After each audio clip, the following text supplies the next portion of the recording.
አፈ ጉባኤ፣ የተከበራችሁ የምክር ቤት አባላት፣ ከእረፍት ቆይታችሁ እንኳን በሰላም ተመለሳችሁ።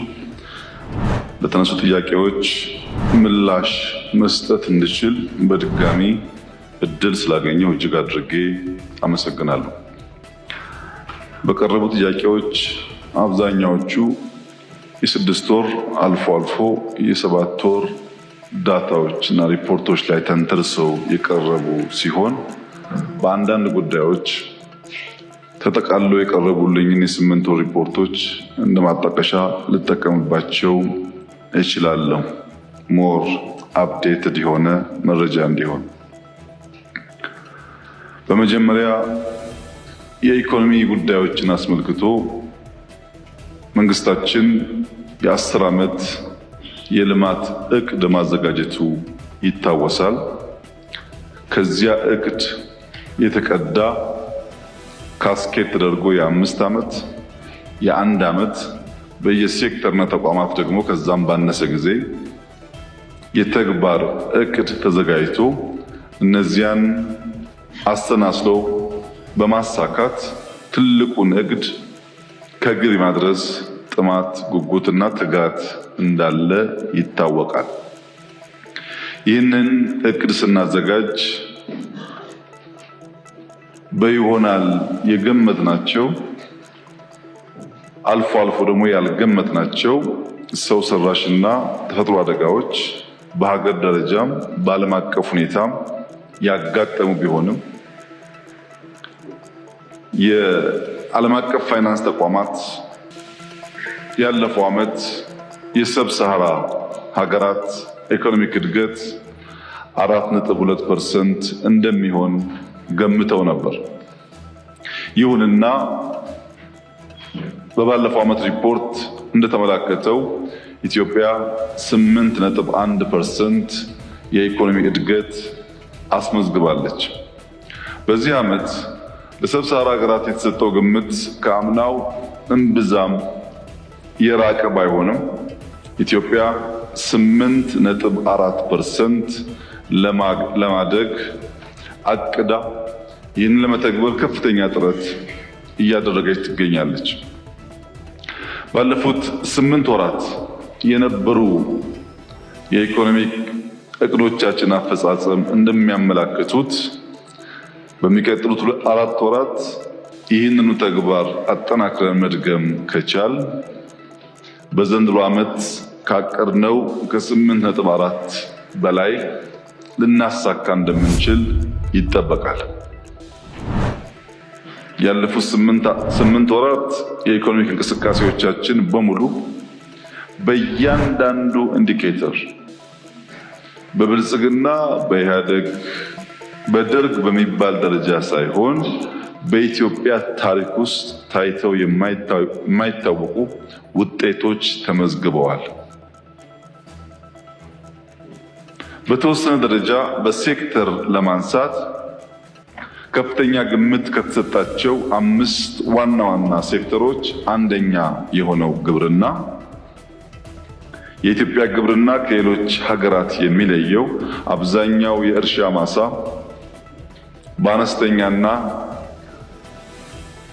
መካከለኛ ደረጃ የሚታዩ አርሶ አደሮች የያዟቸው ወደ ኮመርሻል ፋርሚንግ ያላደገ በመሆኑ እነሱን ማዕከል ያደረገ ኢንተርቬንሽን ይፈልጋል ለውጥ ለማምጣት። ባለፉት 5-6 ዓመታት በተሰሩ ስራዎች ዘንድሮ ብቻ የአነስተኛ አርሶ አደሮች የሰብል ሽፋን ከ17.5 ሚሊዮን ሄክታር ወደ 20.5 ሚሊዮን ሄክታር ማደግ ችሏል። ይሄ ትልቅ እመርታ ነው።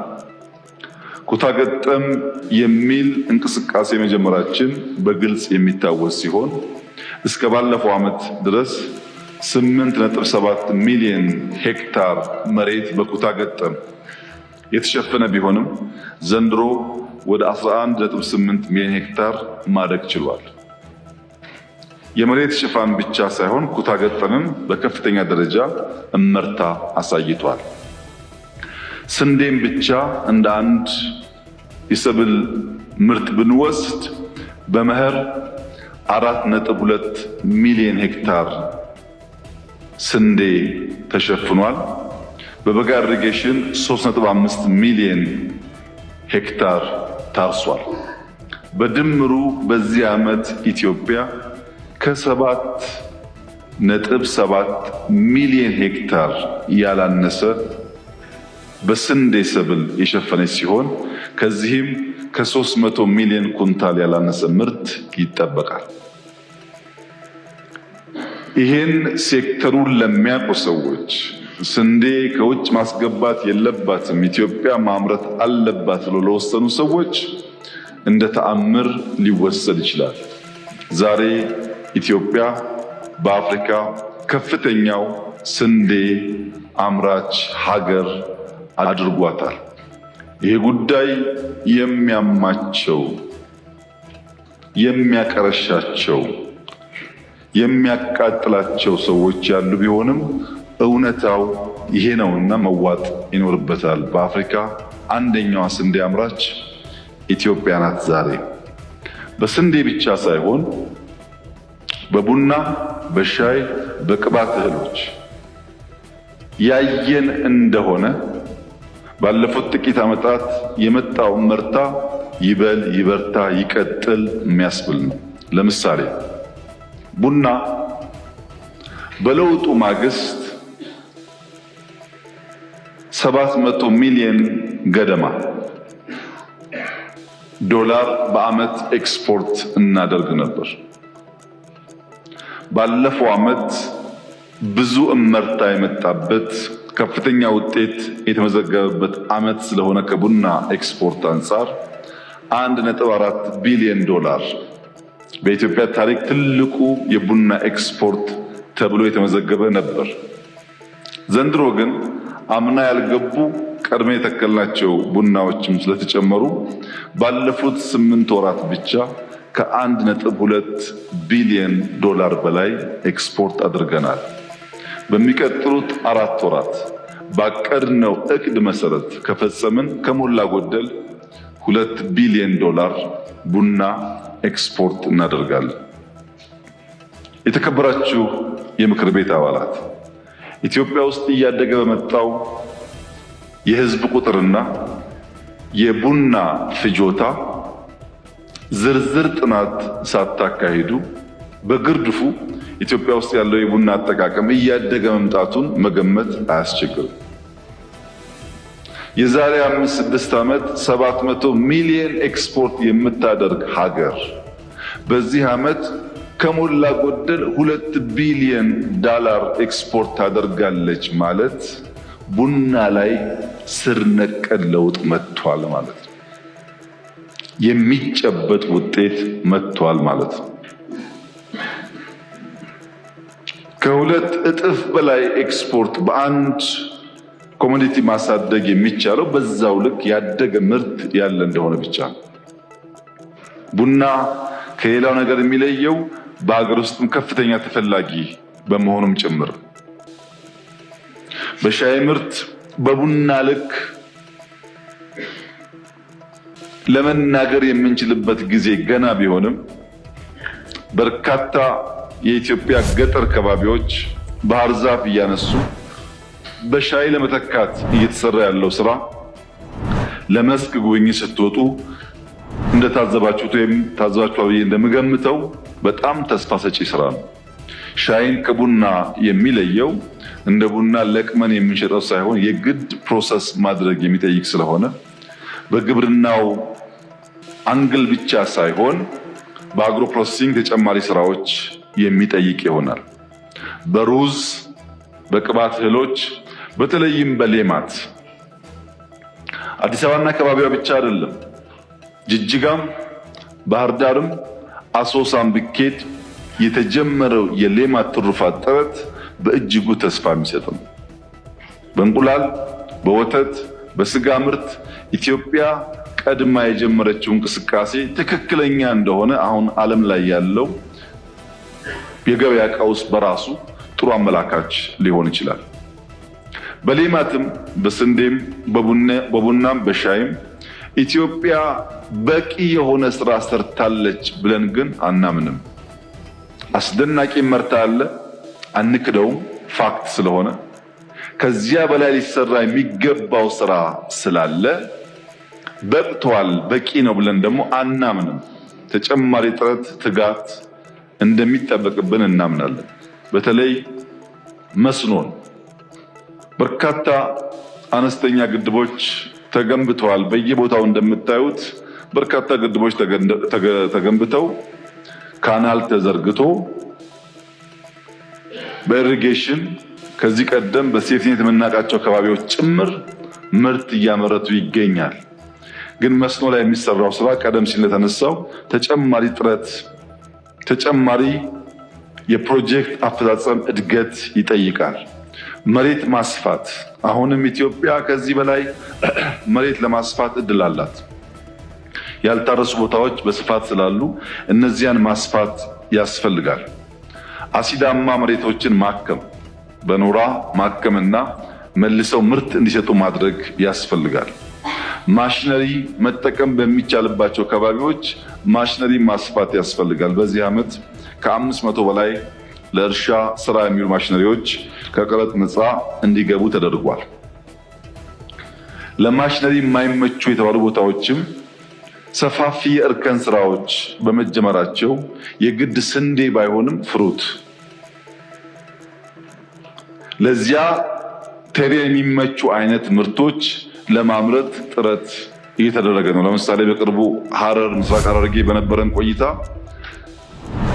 እንኳን ሊታረስበት ሊወጣ የሚያዳግትን ተራራ የሐረርጌ አርሶ አደሮች በእጃቸው ተአምር ሰርተው የሚያስደንቅ እርከን ስራዎች አይተናል። እነዚህ እርከን ስራዎች ከወዲሁ ውሃ መቋጠር ጀምረዋል።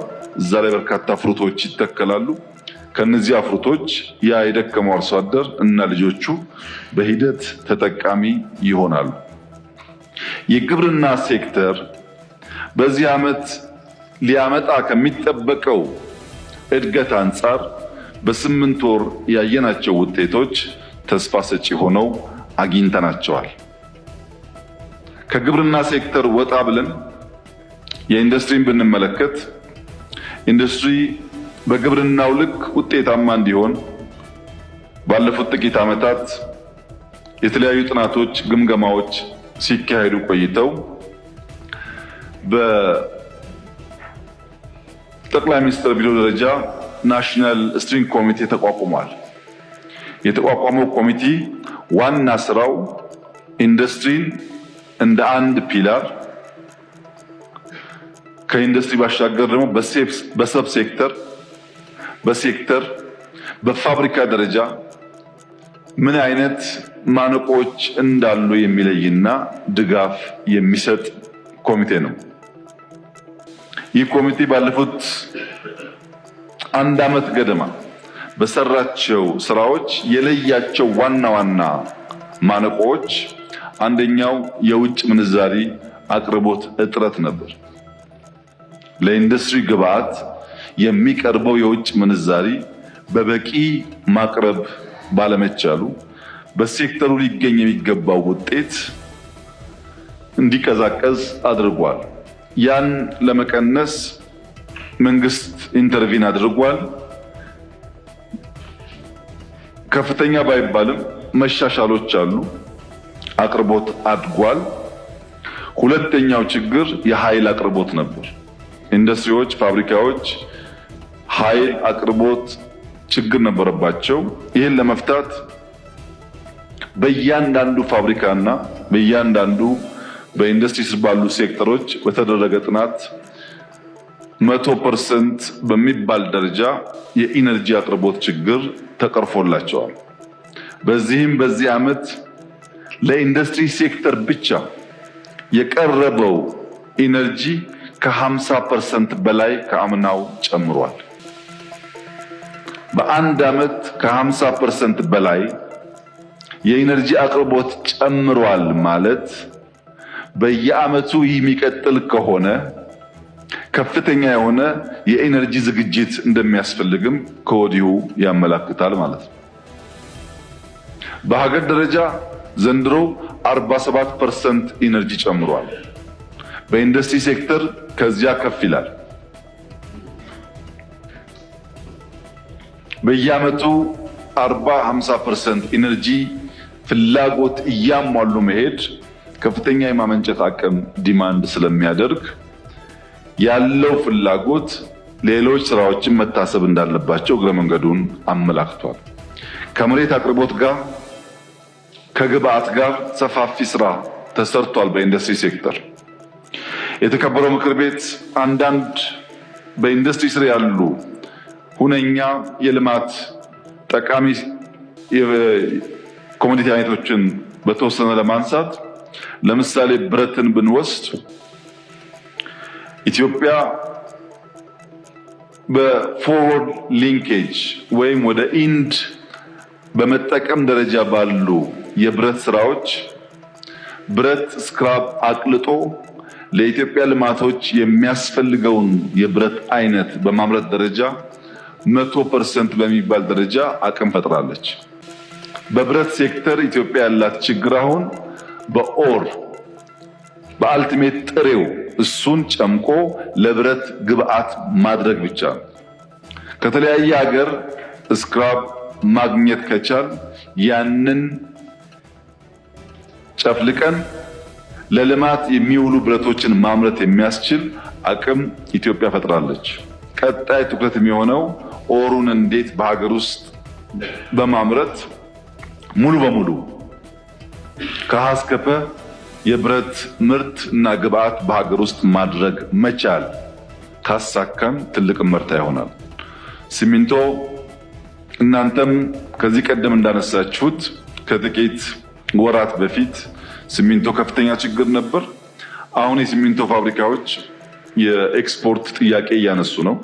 ዋጋ መቀነሱ ብቻ ሳይሆን ምርቱ ከፍተኛ ስለሆነ ወደ ውጭ ወጥተን ብንሸጥ የሚል ጥያቄ እያነሱ ነው። መንግስትም እየመረመረው ይገኛል። ያም ሆኖ ግን በኢትዮጵያ ውስጥ የቤት ፍላጎት ገና አዳጊ ስለሆነ፣ ግንባታ ገና አዳጊ ስለሆነ ተጨማሪ የሲሚንቶ ፋብሪካዎች ማቋቋምና ያሉትን ማስፋት ላይ በተለይ ዳንጎቴ ጋር በቅርቡ እንደሰማችሁት የዳንጎቴን አቅም በእጥፍ ለማሳደግ ስራ ተጀምሯል። ከነዚህ ጋር የሚያያዝ በጣም ኢምፖርታንቱ አንዱ ነገር መስታወት ነው። መስታወት ማምረት ልክ እንደ ብረቱ በመቁረጥ ቅርጻ ቅርጽ በማውጣት ደረጃ በርካታ ስራዎች ተሰርተዋል። መስታወትም እንደ ብረት ሙሉ በሙሉ ሀገር ውስጥ ለማምረት ጥቂት የግል ባለሀብቶች የጀመሩት ስራ በመንግስት ድጋፍ አግኝቶ በሚቀጥሉት ጥቂት ዓመታት ከተጠናቀቀ ከሲሚንቶውም ቀድሞ ሙሉ በሙሉ መስታወት በሀገር ውስጥ ከጅምሩ እስከ መጨረሻው ፕሮዳክት ማምረት የሚያስችል እድል እየተፈጠረ ነው። ሴራሚክስ፣ ግራናይት፣ ማርብል ኢትዮጵያ በማርብል ግራናይት ያላት አቅም በቅርቡ ባደረግናቸው የመስክ ምልከታዎች በተለይ ሶማሌ ክልል ያየነው የግራናይት ምርት ማንም ሰው ምርቱን ፋይናል ፕሮዳክት አይቶ ይሄ ከኢትዮጵያ ነው ቢባል ለመቀበል ይቸገራል። ከፍተኛ አቅም ነው ኢትዮጵያ ያላት። እነዚህን ምርቶች ለሀገር ውስጥ ፍጆታ በቂ በሆነ ልክ ማምረት ከዚያም ሻገር ሲል ለውጭ ገበያ ማዋል ይጠበቅብናል። እነዚህ ያነሳዋቸው የብረት፣ የሲሚንቶ፣ መስታወት፣ የግራናይት፣ ሴራሚክስ ምርቶች በውጭ መመረታቸውና በውጭ ምንዛሬ መምጣታቸው ብቻ ሳይሆን ከባድ ስለሆኑ ሎጂስቲክስ ስርዓቱንም በእጅጉ የሚያውቁ ናቸው። ብረት ተሸክሞ ማምጣት፣ አፈር ጭኖ ማምጣት፣ ሲሚንቶ ማለት ነው። ድንጋይ ጭኖ ማምጣት ከባድ ስለሆነ በሀገር ውስጥ እነዚህን እያመረትን ስንሄድ በቴክስታይል በምግብ ማቀነባበሪያ ከጀመርናቸው ስራዎች ጋር ተደማምሮ የኢንዱስትሪ ሴክተር በከፍተኛ ደረጃ ውጤት እንደሚያመጣ ይጠበቃል። የማምረት አቅማችን ስንጀምር 47 የነበረው በዘንድሮ ዓመት 61% ደርሷል። በጣም ትልቅ ምርታ ነው። አሁንም ማደግ አለበት።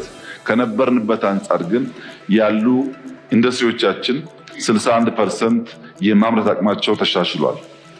በዚህ ዓመት ብቻ ከ55 በላይ አዳዲስ ፋብሪካዎች ስራ ጀምረዋል። ከ120 በላይ አዳዲስ ፋብሪካዎች ደግሞ አዲስ ፍቃድ አወጥተዋል። ይህ ተደማምሮ ሲታይ ኢንዱስትሪው ልክ እንደ ግብር ነው። በዚህ ዓመት የተቀመጠለትን ግብ እንደሚያሳካ ሙሉ እምነት አለ። በግብርናውና በኢንዱስትሪው ከምናገኘው ውጤት ተጨማሪ የሰርቪስ ሴክተሩን ደግሞ በከፊል ስንመለከት የኢትዮጵያ አየር መንገድ በአየር ቁጥር፣ በመዳረሻ ብዛት፣ ኤርፖርቶች አስመርቆ ስራ በማስጀመር የፍላይት ፍሪኩዌንሲን በመጨመር እድገት እያመጣ እንዳለ የምታውቁት ነው። በዚያው ልክ ትርፋማነቱም ጨምሯል። በተለይ አሁን በአፍሪካ ትልቁን አየር መንገድ ለመገንባት ኤርፖርት ለመገንባት ጥረት ጀምሯል። በርካታ ስራዎች የተሰሩ ይገኛሉ። በሚቀጥሉት 5-6 ወራት አብዛኛው የዲዛይን የፋይናንስ ጉዳይ ከተጠናቀቀ ስራው እንደሚጀመር ይጠበቃል። ይህ ቅድም የተነሳው አንዱ ሀገራዊ ስትራቴጂክ ፕሮጀክት ተደርጎ ሊወሰድ ይችላል። በፋይናንስ ደረጃ ከህዳሴ ይበልጥ እንደሆነ እንጂ አያንስም። እንደ አንድ ትልቅ ኢንቨስትመንት ተወስዶ ሊሰራበት የሚገባ ይሆናል። ሺፒንግ ላይንስም እንደዚሁ ተጨማሪ መርከቦች እየጨመረ ስራውን ለማዘመንና ትርፋማነቱን ለማረጋገጥ ጥረት እያደረገ ይገኛል። የባቡር ትራንስፖርት አምናም ከነበረው በእጅጉ ኤፊሽንሲው እያደገ መጥቷል። የዲጂታል ግብይት ከ100% በላይ አድጓል። በተለይ በቅርቡ የጀመርነው የካፒታል ገበያ ከ5 በላይ ኩባንያዎች ፍቃድ ሰጥቷል። የዲጂታል ግብይቱ እና የንግድ ስርዓቱ በዚያው ልክ እየዘመነ ለመሄድ እድል ሰፊ አግኝቷል። የፋይናንሻል ሴክተር በተደጋጋሚ በዝርዝር እንዳቀረብኩት እነሱም ከፍተኛ እድገት እያረጋገጡ ይገኛሉ። የአቅም ውስንነት እንደተጠበቀ ሆኖ የፋይናንሻል ሴክተሮቻችን አሁን ባለው ፍላጎትና ኮምፒቲሽን ልክ ለመሆን ሰብሰብ ማለት ይጠበቅባቸዋል። ያ የአቅም ውስንነት እንደተጠበቀ ሆኖ በሚታዩ አመላካቾች ሲታይ ግን ከፍተኛ እድገት እያመጡ ይገኛሉ። የቱሪስት ፍሰት ቅድም ተገለጸው። በዚህ ዓመት ከ80 በላይ ዓለም አቀፍ ኮንፈረንሶች አካሂደናል። በጣም በርካታ የሀገር ውስጥና የውጭ ቱሪስቶች ይንቀሳቀሳሉ። ከአምናው አንጻር ከፍተኛ ለውጥ መጥቷል። በአፍሪካም በቱሪስት ፍሰት በንጽጽር እድገት ካመጡ ሀገሮች በቀዳሚ ኢትዮጵያ ትቀመጣለች። አምና ከነበራት ዘንድሮ ያመጣችው እድገት ማለት ነው እንጂ አጠቃላይ በቱሪስት ፍሰት ማለት አይደለም። ያለው እድገት ሲታይ ቀዳሚውን ስፍራ ትይዛለች። የሰርቪስ ሴክተር አጠቃላይ እንዲለወጥ፣ የህዝብ ምሬት እንዲቀንስ፣ መንግስት የሚሰጠው አገልግሎት ያደገ እንዲሆን ሁለት በጣም ጠቃሚ ጉዳዮች በግርድፉ አመላክቼ አልፋሉ። አንደኛው በቀበሌ ደረጃ መንግስት ፈንክሽናል ይሁን፣ ቀበሌ እናጠናክር ብለን የጀመርነው ስራ በቅርቡ በምዕራብ ሸዋ አንድ ቀበሌ በድንገት ባደረግነው ጉብኝት እጅግ ተስፋ ሰጪ ጅማሮ አይተናል። የዚያ ቀበሌ ሊቀመንበር በቢሮ ውስጥ የተለጠፈ መረጃዎች አሉት። በሱ ቀበሌ ስንት አባወራ እንዳለ፣ ስንት ወንድ እንዳለ፣ ስንት ሴት እንዳለ፣ ስንት ምንጭ እንዳለ፣ ስንት ኢንዲጂነስ ዛፎች እንዳሉ፣ ምን እንደሚመረት፣ በስንት ሄክታር እንደሚመረት ስለ ቀበሌው ከሞላ ጎደል ልማት ለማሳለጥ የሚያስፈልጉ በቂ የሚባል ዳታዎች ለጥፎ ይዟል። የሰውን ቁጥር ያውቃል፣ የከብት ቁጥር ያውቃል፣ የበሬ ቁጥር ያውቃል፣ ምን ያክል ዶሮዎች በቀን እየተራቡ እንዳሉ ያውቃል። በዚያ ቀበሌ ያየነው ይህ ጅምር በሁሉም ቀበሌዎች፣ በሁሉም ወረዳዎች፣ በሁሉም ዞኖች በዚያ ልክ የተመለሱ እንደሆነ ኢትዮጵያ ውስጥ ያለው የዳታ ጫወታ፣ የቁጥር ጫወታ ከመሰረቱ የሚቀይርና የህዝብን የመገልገል መሻት ለማሟላት በእጅጉ የሚያግዝ ጅማሮ ስራ ነው። ይህ ቀበሌ በብዙ ዞኖች እየተስፋፉ እንዳሉ አውቃለሁኝ። በመላ ኢትዮጵያ ግን ቀበሌ ላይ ሰርቪስ ለመስጠት የሚያስችል መንግስታዊ አቅም መገንባት ቀዳሚ ትኩረት ተደርጎ ቢሰራ ቢጠናከር ለህዝባችን የየዕለት አገልግሎት እፎይታ ስለሚሰጥ ሁሉም የመንግስት አካላት የተጀመረውን ጥረት አጠናክረው እንዲቀጥሉ ከወዲሁ አደራ ማለት እፈልጋለሁ። ከቀበሌ በተጨማሪ እስካሁን በይፋ ስራ ያልጀመረው መሶብ የሚባል የአንድ መስኮት አገልግሎት የስራ ጅማሮ በሲቪል ሰርቪስ እና በፕላን ኮሚሽን ሌሎች ተቋማት ያሉበት ሰፋፊ ስራዎች እየተሰሩ ነው ያሉት። ምናልባት በአንድ ወር ተኩል ጊዜ ውስጥ በይፋ ስራ እንደሚጀምር ይጠበቃል።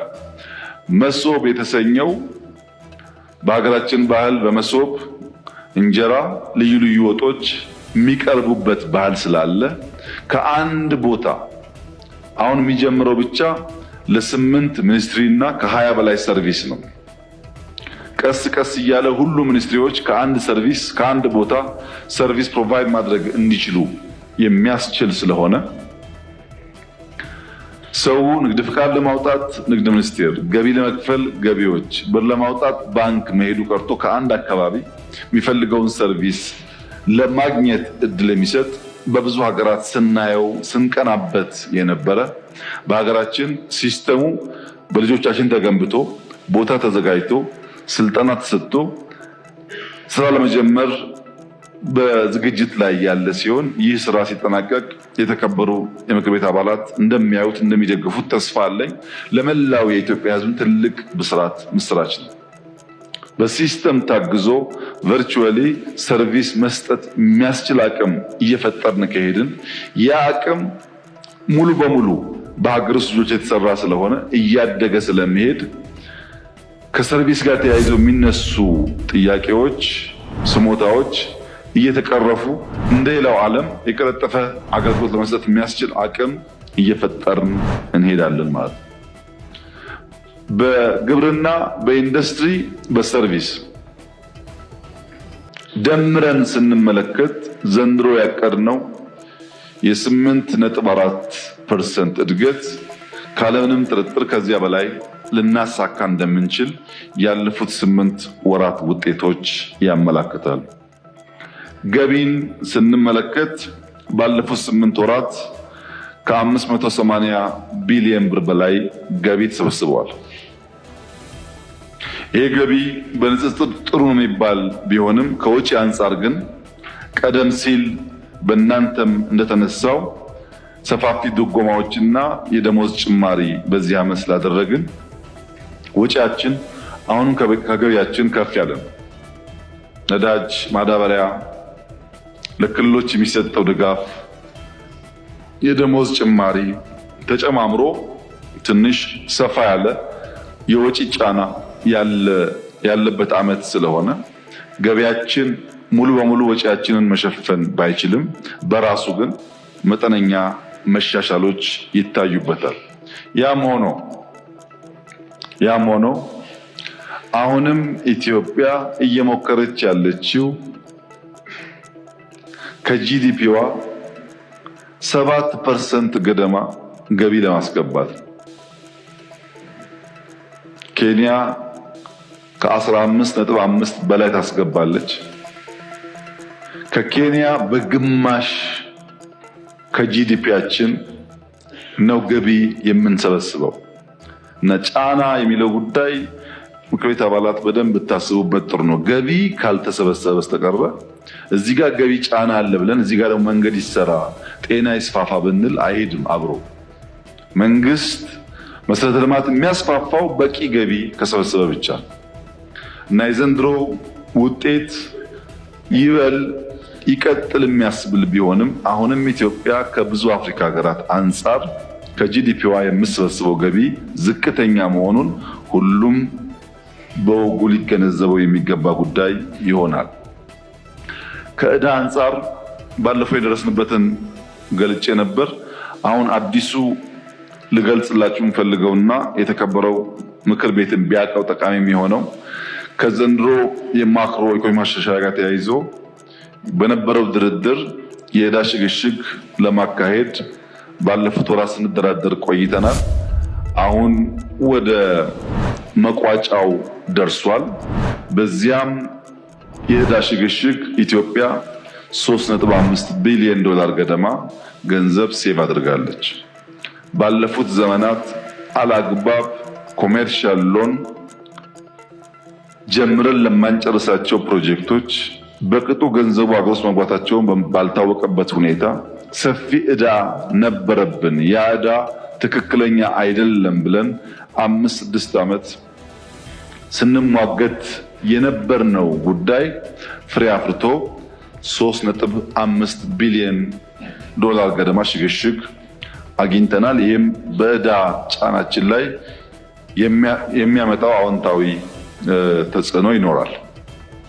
አሁንም የኛ አቋም የዕዳ ሰረዛ መደረግ አለበት፣ አላግባብ የሆኑ ዕዳዎች በአፍሪካ ተጭነዋል የሚል ቢሆንም ይህን ውጤት ግን እንደ ትልቅ ምርታ እንወስደዋለን። እነዚህ ተደምረው ሲታይ አንዱ የኢትዮጵያ ማክሮ ኢኮኖሚክ ስብራት ችግር የነበረው ሪዘርቭ ነው። የኢትዮጵያ ሪዘርቭ ውስን ነበር።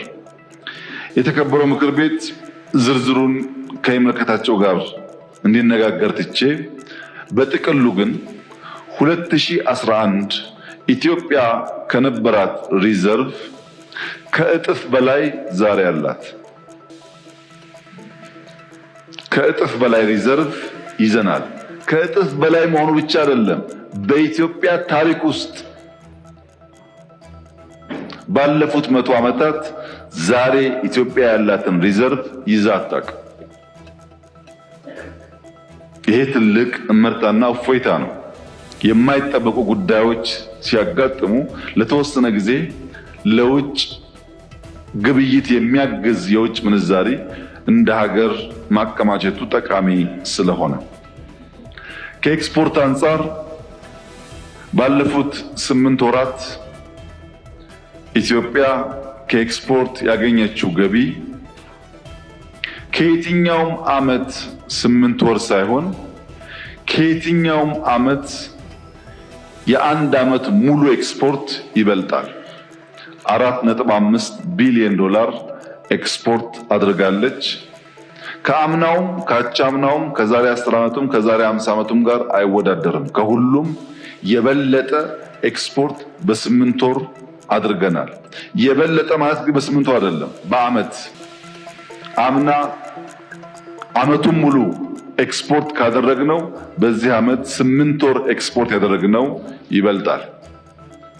በሚቀጥሉት 4 ወራት ይህንኑ ፔስ ጠብቀን የምንሄድ ከሆነ በኢትዮጵያ ታሪክ ውስጥ ለመጀመሪያ ጊዜ ከፍተኛ ኤክስፖርት የሚመዘገብበት ዓመት ይሆናል።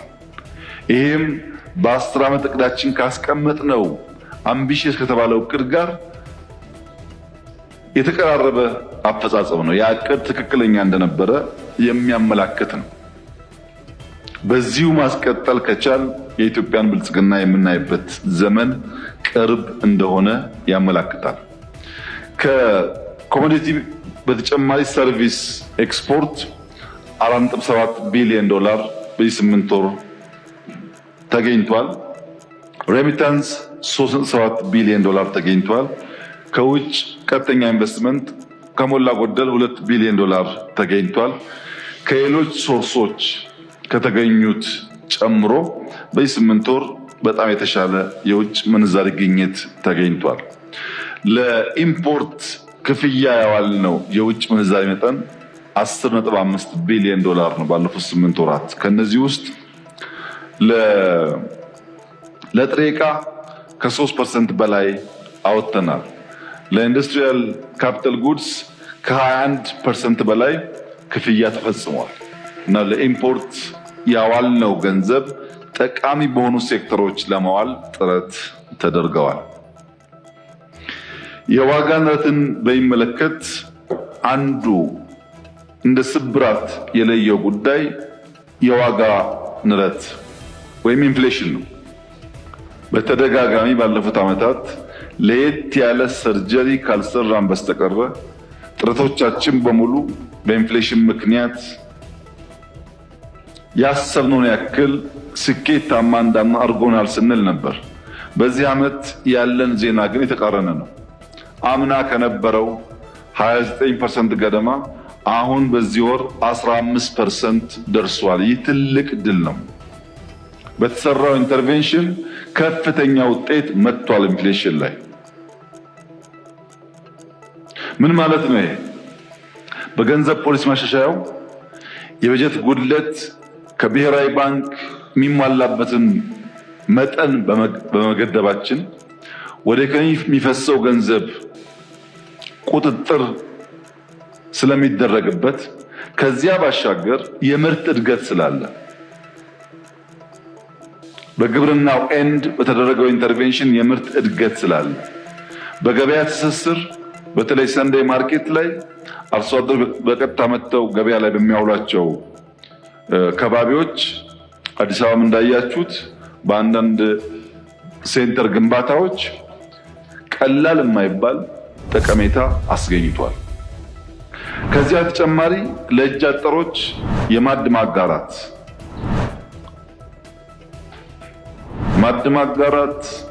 ብዙ ቤተሰብ ብዙ ጎረቤት የሚጠቅም ተግባር ነው። እኛ ለምናጋራው ጥቅሙን ብዛም ላይገባን ይችላል። ለተቸገሩ ሰዎች ግን በእንደዚህ ያለ ጾም ወቅት የተወሰነ ነገር ስናጋራ የጾም ጊዜውን ሳይሰቃዩ እንደ ቤተሰብ ለማሳለፍ እድል የሚሰጥ ነው። ይህም የራሱ የሆነ ጠቀሜታ አስገኝቷል። ነገር ግን የዋጋ ንረት ሲቀንስ የፍጆታ ዕቃዎች ዋጋም በዚያው ልክ ይቀንሳል ማለት አይደለም። የዋጋ ንረት ቀነሰ ማለት የእድገት ምጣኔው ቀነሰ ማለት ነው። ኢንክሪዚንግ አት ዲክሪዚንግ ሬት ማለት ነው እንጂ እድገት የለም ማለት አይደለም። የዋጋ ንረት መቀነስና የኑሮ ውድነትም አንድና ያው አይደሉም። እስካሁን ያለው ዋጋ በራሱ ገቢ ካላደገ ምርት በብዛት ካልተመረተ በራሱ አስቸጋሪ ሊሆን ይችላል። ነገር ግን ኢትዮጵያ ውስጥ ባለፉት 20 ዓመታት በቀጣይነት ደብል ዲጂት እድገት ስለነበረው የዚያ ኩሙሌቲቭ ውጤት ድምር ውጤት እያንዳንዱን ዝቅተኛ ገቢ ያለው ሰው ጫና ይፈጥርበታል። ምን ጥያቄ የለውም። ለዚያ ነው መንግስት በከፍተኛ ደረጃ ድጎማ የሚያደርገው። ኢንፍሌሽንን ዜሮ ማድረግ እድገትን ዜሮ ማድረግ ነው። እድገት ባለበት ቦታ ኢንፍሌሽን አይቀርም። ኢንፍሌሽኑ ግን ተጋኖ ደብል ዲጂት ሲሆን ከሰው ገቢ በላይ ከሚያገኘው በላይ እድገት ስለሚኖረው በሰው ኑሮ ላይ ጫና ይፈጥራል። ያን ለማድረግ የሰው ገቢ ማሳደግ አለብን። ዘንድሮ በደሞዝ ጭማሪ በተለይ ዝቅተኛ ደሞዝ ያላቸው ሰዎች እስከ 300% ድረስ ጭማሪ ያደረግነው በዚያ ምክንያት ነው። ዝቅተኛ ገቢ ያላቸው ሰዎች፣ ዝቅተኛ ደሞዝ ያላቸው ሰዎች ተጎጂ ናቸው ከሚል እሳቤ ነው። ምርት ማሳደግ፣ ሸቀጥ ከሚመረትበት ወደ ገበያ የሚሄድበትን መንገድ ማስፋት፣ የንግድ ስርዓት ማዘመን የሚጠበቅብን ይሆናል። እነዚህን በማድረግ የተገኘውን የ15% ውጤት በዚሁ መንገድ ካስቀጠልንና መጠነኛ ማሻሻል ካደረግን እንደ ትልቅ ምርታ ሊወሰድ ይችላል። ዳታ ላይ የሚያስፈልገንን ዳታ ወስደን የማያስፈልገንን በመተው ሳይሆን ዳታ መቀየር ስለማይቻል ጥሬ ሐቁን እንዳለ መውሰድና ክፍተት ካለበት መስራት ነው የሚያስፈልገው።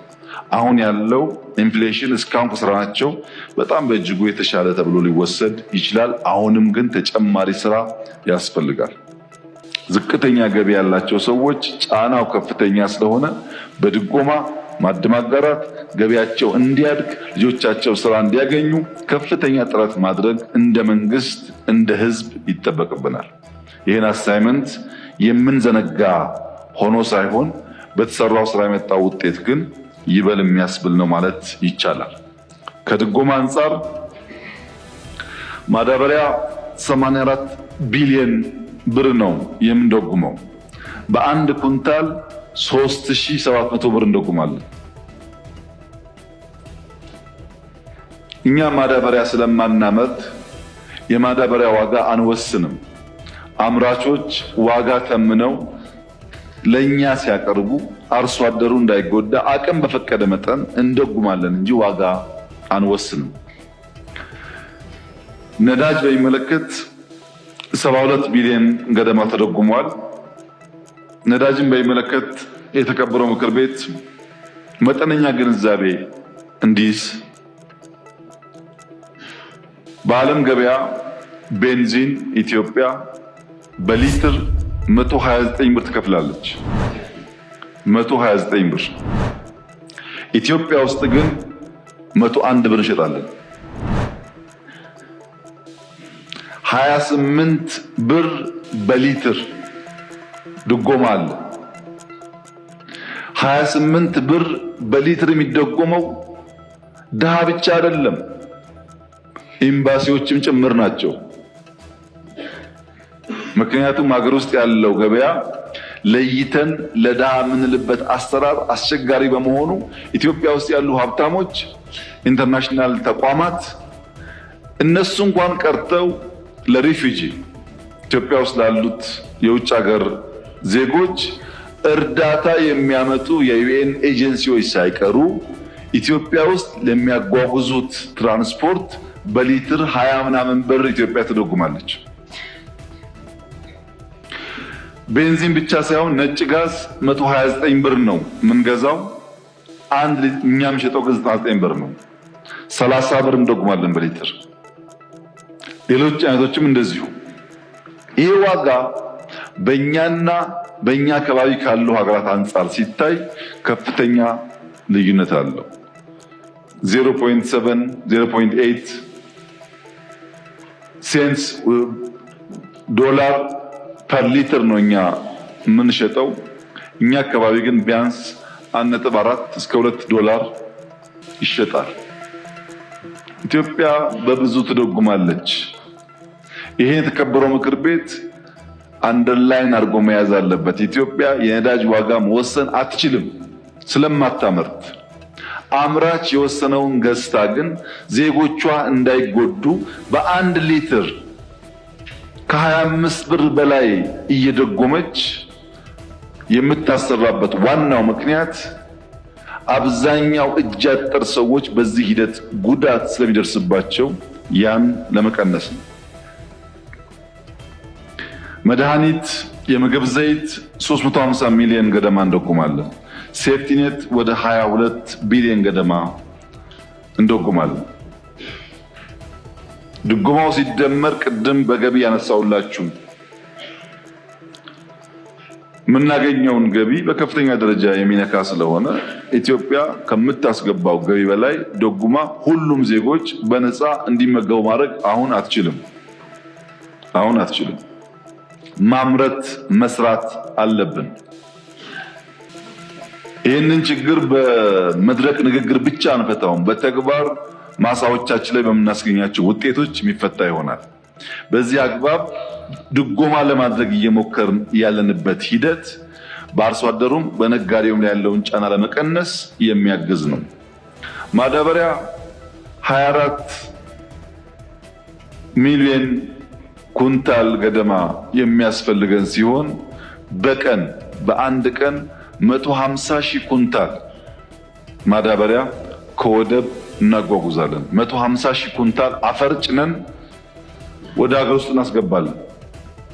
የሚያሳዝነው ጉዳይ ግን ከወደብ 150 ሺህ ኩንታል በቀን ጭነን ማምጣት ብቻ ሳይሆን ወደ እያንዳንዱ አርሶ አደር በወታደር አጅበን እንወስዳለን። አምና አማራ ክልል 7000 ትራክ ነው መከላከያ ያጀበው። መከላከያ የገደለው ሳይሆን ለእያንዳንዱ አርሶ አደር ማዳበሪያ ለማድረስ 7000 ትራክ አጅቦ ነው የወሰደው። ከውጭ እንገዛለን፣ እንደጉማለን። ፖርት ስለሌለን ከፖርት ማጓጓዙ ጣጣ ነው። ከገባ በኋላ ወደ እያንዳንዱ አርሶ አደር ደግሞ እንዲደርስ በአጃቢ እናደርሳለን። ይህ ሁሉ ወጪ ነው። አሁን ቀደም ብሎ የመናገር ፍላጎት ባይኖረንም ላለፉት ቢያንስ ዓመት ገደማ ማዳበሪያ ኢትዮጵያ ማምረት ካልቻለች በርካታ አርሶ አደር የሚነካ ጉዳይ ስለሆነ ከምግብ ጋር የሚያያዝ ጉዳይ ስለሆነ በዘላቂነት መፍትሄ ልናገኝ አንችልም በሚል ስናጠና ቆይተናል። አሁን የህዳሴው ጉዳይ እንደምታውቁት ስለሆነ የህዳሴ ፊታችን ወደ ማዳበሪያ እናዞራለን። በተደረገው ጥናት ከ2.5 እስከ 3 ቢሊዮን ዶላር ይፈልጋል። በጣም በርትተን ከሰራን ቢያንስ 3 ዓመት እና ከዚያ በላይ ጊዜ ይፈልጋል። ማዳበሪያ ፋብሪካውን በበቂ ደረጃ ኢትዮጵያ ውስጥ አቋቁሞ ለመስራት አሁን ሁለተኛው ህዳሴያችን የሚሆነው ማዳበሪያ ፋብሪካውን ከተቻለ በጆይንት ቬንቸር ከግሉ ሴክተር ጋር ከዚያም ከፍሎ ከተገኘ በፕራይቬት ኢንቨስትመንት ካልተቻለ ግን በመንግስት በራሱ የግድ የማዳበሪያ ፋብሪካ የኢትዮጵያን ፍላጎት ሊመልስ በሚችል መልኩ መፍጠር ይኖርብናል። ምናልባት የሚቀጥለው ዓመት ሁነኛ ተግባራችን የሚጀምር ይሆናል ብዬ አስባለሁ። የስራ ዕድልን በሚመለከት የ8 ወር ዳታ የሚያመላክተው በሀገር ውስጥ ወደ 2.8 ሚሊዮን ሰዎች ስራ አግኝተዋል። በውጭ ሀገር 300,000 በላይ ሰዎች ስራ አግኝተዋል። በሪሞት ጆብ ወይም ቢፒኦ በሚባለው ከ45,000 ያላነሱ ኢትዮጵያውያን እዚሁ ሀገር ተቀምጦ ለውጭ ሀገር ኩባንያዎች ስራ የሚሰሩ 45,000 ወንድና ሴት ኢትዮጵያውያን ስራ አግኝተዋል። በድምር ሲታይ ከ3 ሚሊዮን ከፍ ያለ ሰው በ8 ወር ውስጥ ስራ ይዟል። ቁጥር ነው። ፍላጎት ምንም ያህል ያደገ ቢሆንም በዚህ ልክ ስራ መፍጠር ቀላል ነገር አይደለም። ግብርና ከ40% በላይ የስራ ዕድል ፈጥሯል። ኢንዱስትሪ ከ20 በላይ የስራ ዕድል ፈጥሯል። ሰርቪስ 38% ገደማ የስራ ዕድል ፈጥሯል። ሁላችሁም እንደምታውቁት በከተማና በገጠር የኮሪደር ስራዎች፣ ልዩ ልዩ ኢኒሼቲቮች በጣም በርካታ ወጣቶች ቀን ብቻ ሳይሆን ማታ በሺፍት ይሰራሉ። የስራ ባህላችን ተቀይሯል። እናንተም የምትታዘቡት እውነት ስለሆነ እዚያ ውስጥ በዝርዝር አልገባም። ጥሩ ጅማሮ ነው ያለው። አሁንም ግን ሰፋፊ ጥረቶች ያስፈልጉናል። በድምሩ ኢንፍሌሽን ከአምናው በከፍተኛ ደረጃ ቀንሷል። ኤክስፖርት ከአምናው በከፍተኛ ደረጃ አድጓል። ገቢም ተሻሽሏል። የግብርና፣ የኢንዱስትሪ፣ የሰርቪስ ሴክተር ውጤቶቻችን በጣም እመርታ አሳይተዋል። ኢኮኖሚው ከምን ጊዜውም በላይ ጤነኛ የሚባል እና ተስፋ ሰጪ ነገር ይታይበታል። ይህን እውነት ማየት የማይችል ይህን እውነት መገንዘብ የማይችል ኢትዮጵያዊ አለ ብዬ አላስብም። ዓለም የሚናገረው ጉዳይ ስለሆነ በፓርላማ የሚነገር የ10% እድገት ሳይሆን ከዚህ ከ4 ኪሎ ተነስተን ካሳንቺስ ስንደርስ የምናየው እድገት ስለሆነ ብዙዎች ገንዘቡን ከየት አመጣችሁት በሚሉበት ሰዓት ኢትዮጵያ ውስጥ ልማት አሁን የለም ብሎ የሚያስብ ሰው ካለ አስቸጋሪ ነው። ኮሪደርን በሚመለከት ዋና ሀሳቤው ለልጆቻችን መልካም ሀገር፣ መልካም ከተማን ጥሎ መሄድ ነው።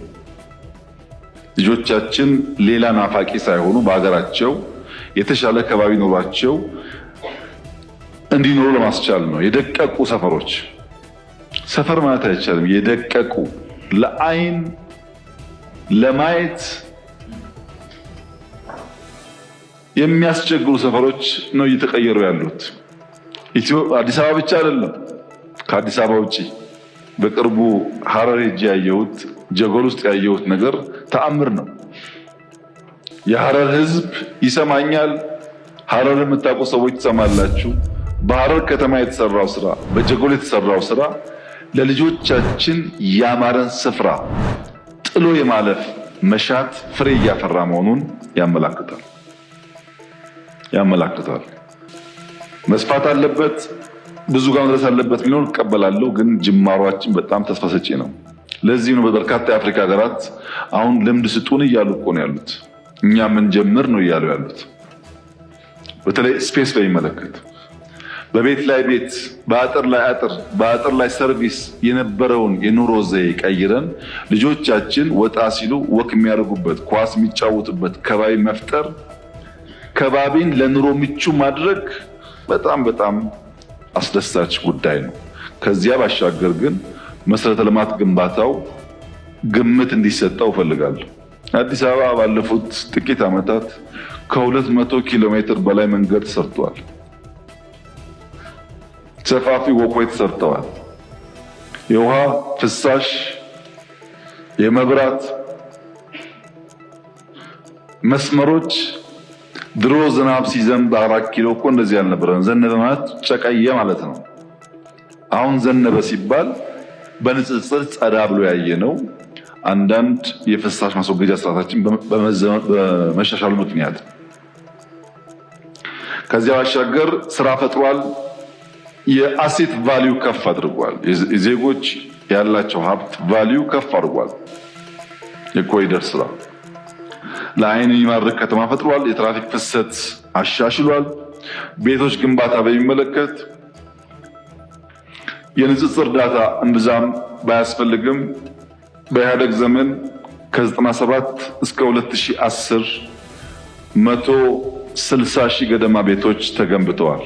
በ10 ምናምን ዓመት ውስጥ ባለፉት 5 ዓመታት 167 ሺህ ቤት ገንብተን ለጥቅም አውለናል። የ5 ዓመት ስራችን ከ15 ዓመት ስራ ሊነጻጸር ይችላል። አሁንም ከ100 ሺህ በላይ ቤቶች በመንግስትና የግል አጋርነት እንዲሁም በግሉ ሴክተር እየተገነቡ ይገኛሉ። የቤት ፍላጎታችን ሰፊ ስለሆነ ተጨማሪ ስራ የሚጠይቅ ቢሆንም የተገኘው ውጤት በጣም ተስፋ የሚሰጥ ነው። እናንተም እንዳያችሁት ከነበሩበት ከባቢ ተነስተው ሌላ ቦታ የሰፈሩ ወገኖቻችን በአካባቢያቸው የሌለ ቤት፣ የሌለ ትምህርት ቤት፣ የሌለ ፓርክ ተሰርቶላቸዋል።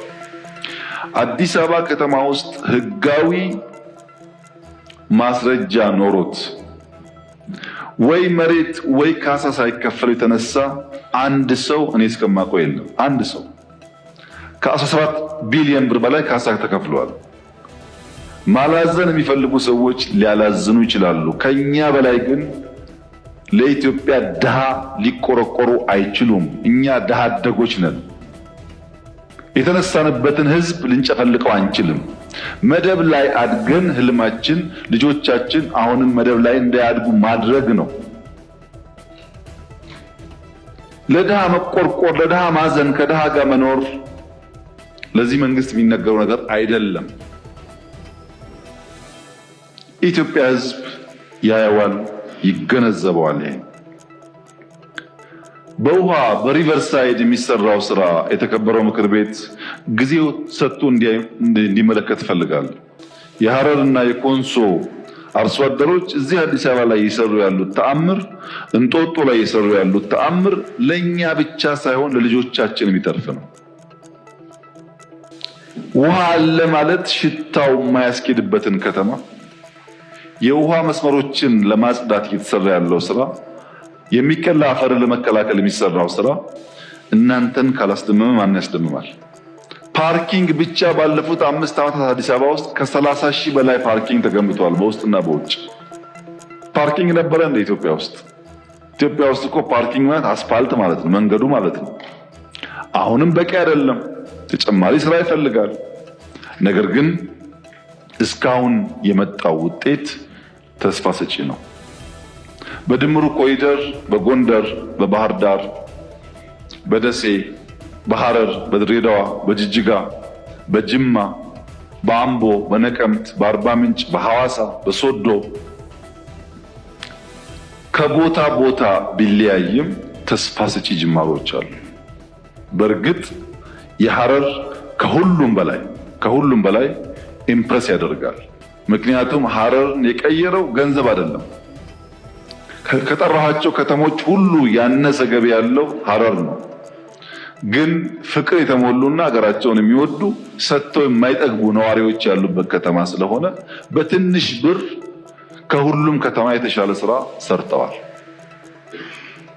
ይሄ ስራ በሁሉም ጋር እንዲለመድ ሁሉም የዚህ ስራ አካል እንዲሆን ጥሪዬን እያቀረብኩ የጀመርነው የልማት ስራ ተጠናክሮ ይቀጥላል።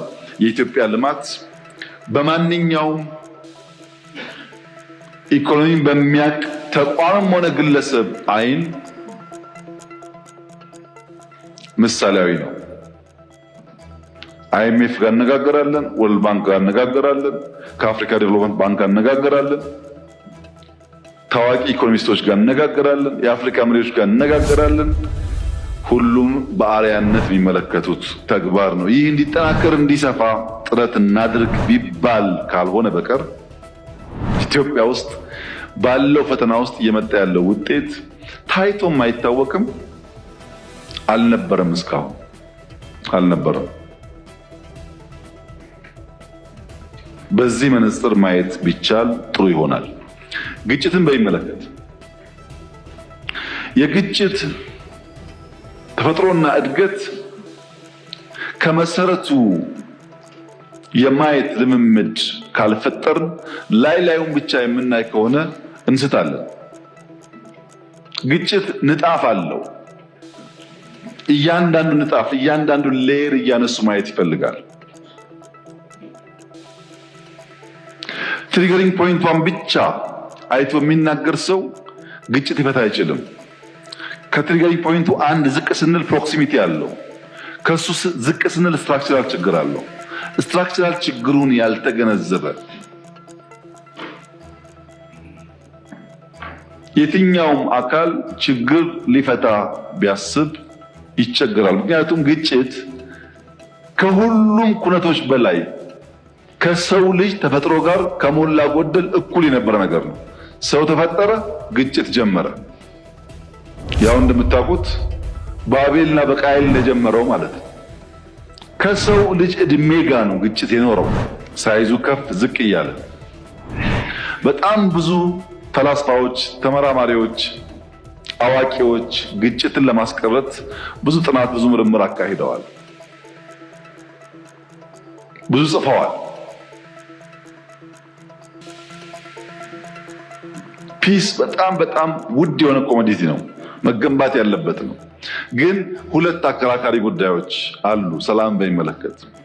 አንደኛዎቹ ወገኖች ፍጹም ሰላማዊነት ወይም ፓሲቪዝም የሚባለው ምንም አይነት ትንኮሳ፣ ምንም አይነት ሙከራ ቢደረግብህ ግብረ መልስ አትስጥ። ስትመታም፣ ስትሰደብም፣ ስትነጠቅም ዝም በል። ግብረ መልስ ካልሰጠህ ግጭት በሁለት አካላት ይሁንታ የሚፈጸም ስለሆነ ልታስቀረው ትችላለህ የሚል እሳቤ ያላቸው ፈላስፋዎች፣ አዋቂዎች አሉ። ፓሲፊዝም ለግለሰቦች ጥሩ እሳቤ ነው፣ መጥፎ አይደለም። አሁን ታገሰ ነካ ቢያደርገኝ ብተወው ችግር የለውም። ለግለሰቦች በህዝብ የተመረጠ መንግስት፣ በብቸኝነት ኃይል የመጠቀም ስልጣን ያለው መንግስት የወል ፍላጎት የወል ኢንትረስት ፕሮቴክት ማድረግ ያለበት ተቋም ሲሆን ግን ያስቸግራል። መንግስት መሬትን ሲወስዱብህ በቃ ይውሰዱት ብዬ ተዋለው ሊል አይችልም። በምርጫ በህዝብ ይሁንታ የተፈጠረ መንግስት እንጥላለን ሲሉት ዝም ብዬ አያለው ማለት አይችልም፣ ያስቸግራል። ተፈጥሮ እንደዛ አይደለም። ይልቁንስ መንግስት ሰላም ያስቀደመ መሆን አለበት። ሰላምን በይፋ የሚናገር ለሰላም የሚተጋ መሆን አለበት። ሰላም የሚያደፈርስ ነገር ሲኖርም ግልጽ መመዘኛዎች ያስፈልጉታል። ዝም ብሎ ዘሎ ውጊያ አይገባም። አንደኛ ፍትሃዊና በቂ ምክንያት አለ ወይ? ውጊያውን ለማድረግ ግጭቱን ለመፈጸም በቂ ምክንያት አለ ወይ? ሁለተኛ ያንን ግጭት በኃይል ለማስቀረት ተገቢ ስልጣንና ቅቡልነት ያለው አካል ነው ወይ? ማንም ተነስቶ በኃይል ጉዳይ ልፍታ ቢል ተገቢ ስላልሆነ በግጭት ያ ዓላማውን ያሳካል ወይ? ከመነሻው ሊያሳካ የፈለገውን ዓላማ ሊያሟላ ይችላል ወይ? አራተኛ ተመጣጣኝ ኃይል ይጠቀማል ወይ? ሌሎች የሚጨምሩ ፖይንቶች አሉ። እነዚህን የሚያሟላ በሚሆንበት ሰዓት መንግስት በብቸኝነት ኃይል የመጠቀም ስልጣን ያለው አካል ስለሆነ ለዘላቂ ሰላም ለጀስት ሊጋጭ ይችላል። ምንዋጋው ዘላቂ ሰላም ለማምጣት ነው የሚባለው ለዛ ነው። ጀስት ወር ከሆነ የተሟላ ሰላም ለማምጣት ስልጣን ያለው አካል ኃይል መጠቀም እንደሚችል የዓለም አቀፍ ክፍት እውቀት ነው። ማንም ሰው የሚያውቀው ነገር ነው። ኢትዮጵያ ውስጥ ያለው ችግር ከዚህ ይለያል። ሁለት መሰረታዊ የፖለቲካ ስብራቶች አሉበት። አንደኛው ነባሩ የመጠፋፋት ባህል ነው። ነባር ባህል ነው። ልጅ ኢያሱ ሲነሱ አልጋ አልጸናም ብሎ የሚነሱ ኃይሎች አሉ። መንግስቱ ሲመጣ አልጋ አልጸናም ጊዜው አሁን ነው ብሎ እዚህም እዛ የሚቧደኑ ሰዎች አሉ። በኢህአዴግ ዘመንም አሁን ይሄው ነው፣ ባህል ነው። አዲስ መንግስት ሲመጣ አልጋው ሳይጸና እናፍርሰው የሚባል የነበረ ባህል አለ። አንድም መንግስታት ኢትዮጵያ ውስጥ በሰላማዊ መንገድ ሽግግር አድርገው በረጋ መንገድ የሄዱበት ታሪክ የለንም። ይሄ የራሱ የሆነ ጉዳት አለው። ሁለተኛው ከሶሻሊስት እሳቤ ጋር በስፋት ወደ አፍሪካ ወደ ኢትዮጵያ የገባው በሽታ ነው። ሶሻሊዝም እንደ ዌቭ ዘ ሆል አፍሪካን የወረረ በሽታ የወረረ እሳቤ ነው በሆነ ዘመን ውስጥ። ይሄ በሽታ በተለይ ኢትዮጵያ ውስጥ ያመጣው ችግር ደግሞ ፍረጃ ነው። ሶማሊያም ነበረ፣ ታንዛኒያም ነበረ፣ ዚምባብዌም ነበረ። ብዙ አፍሪካ ሀገራት በሶሻሊዝም እሳቤ ተውጠው ተንቀሳቅሰዋል። በእኛ ደረጃ ግን ፍረጃ መኖር እርግጠኛ አይደለሁም። ጠላት ስንል እንፈርጃለን። በጠላት መቃብር ላይ ካልሆነ ቤት አንሰራም። ቆሞ በሰላማዊ መንገድ ተደራድሮ የሚባል ነገር ልምምዱ የለም።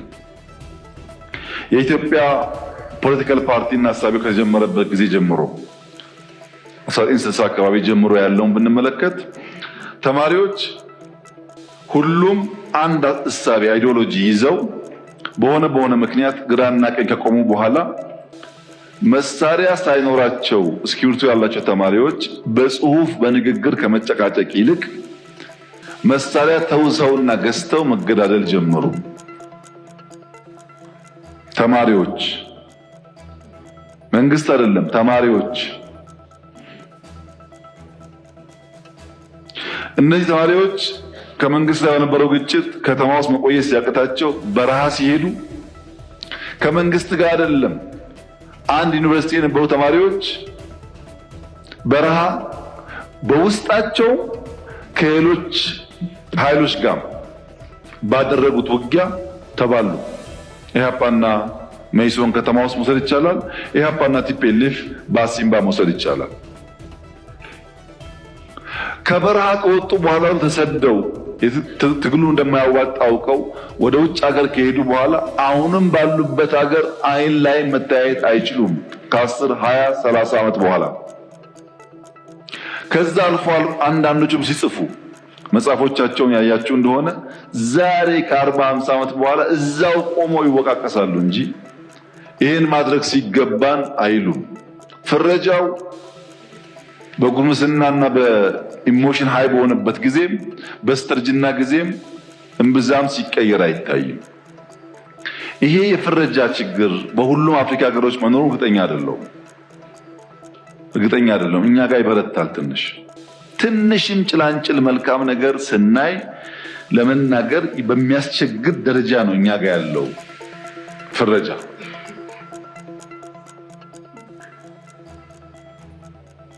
እግዚአብሔር ያሳያችሁ። ካሳንቺስን ያን የሐሸሽ መንደር እንዲህ ትራንስፎርም ተደርጎ ሲያይ በስሱ እንኳን ለማድነቅ የሚቸገር የፖለቲካ ፓርቲ ምን ተስፋ አለው ከመፈረጅ ውጭ? ፍረጃ።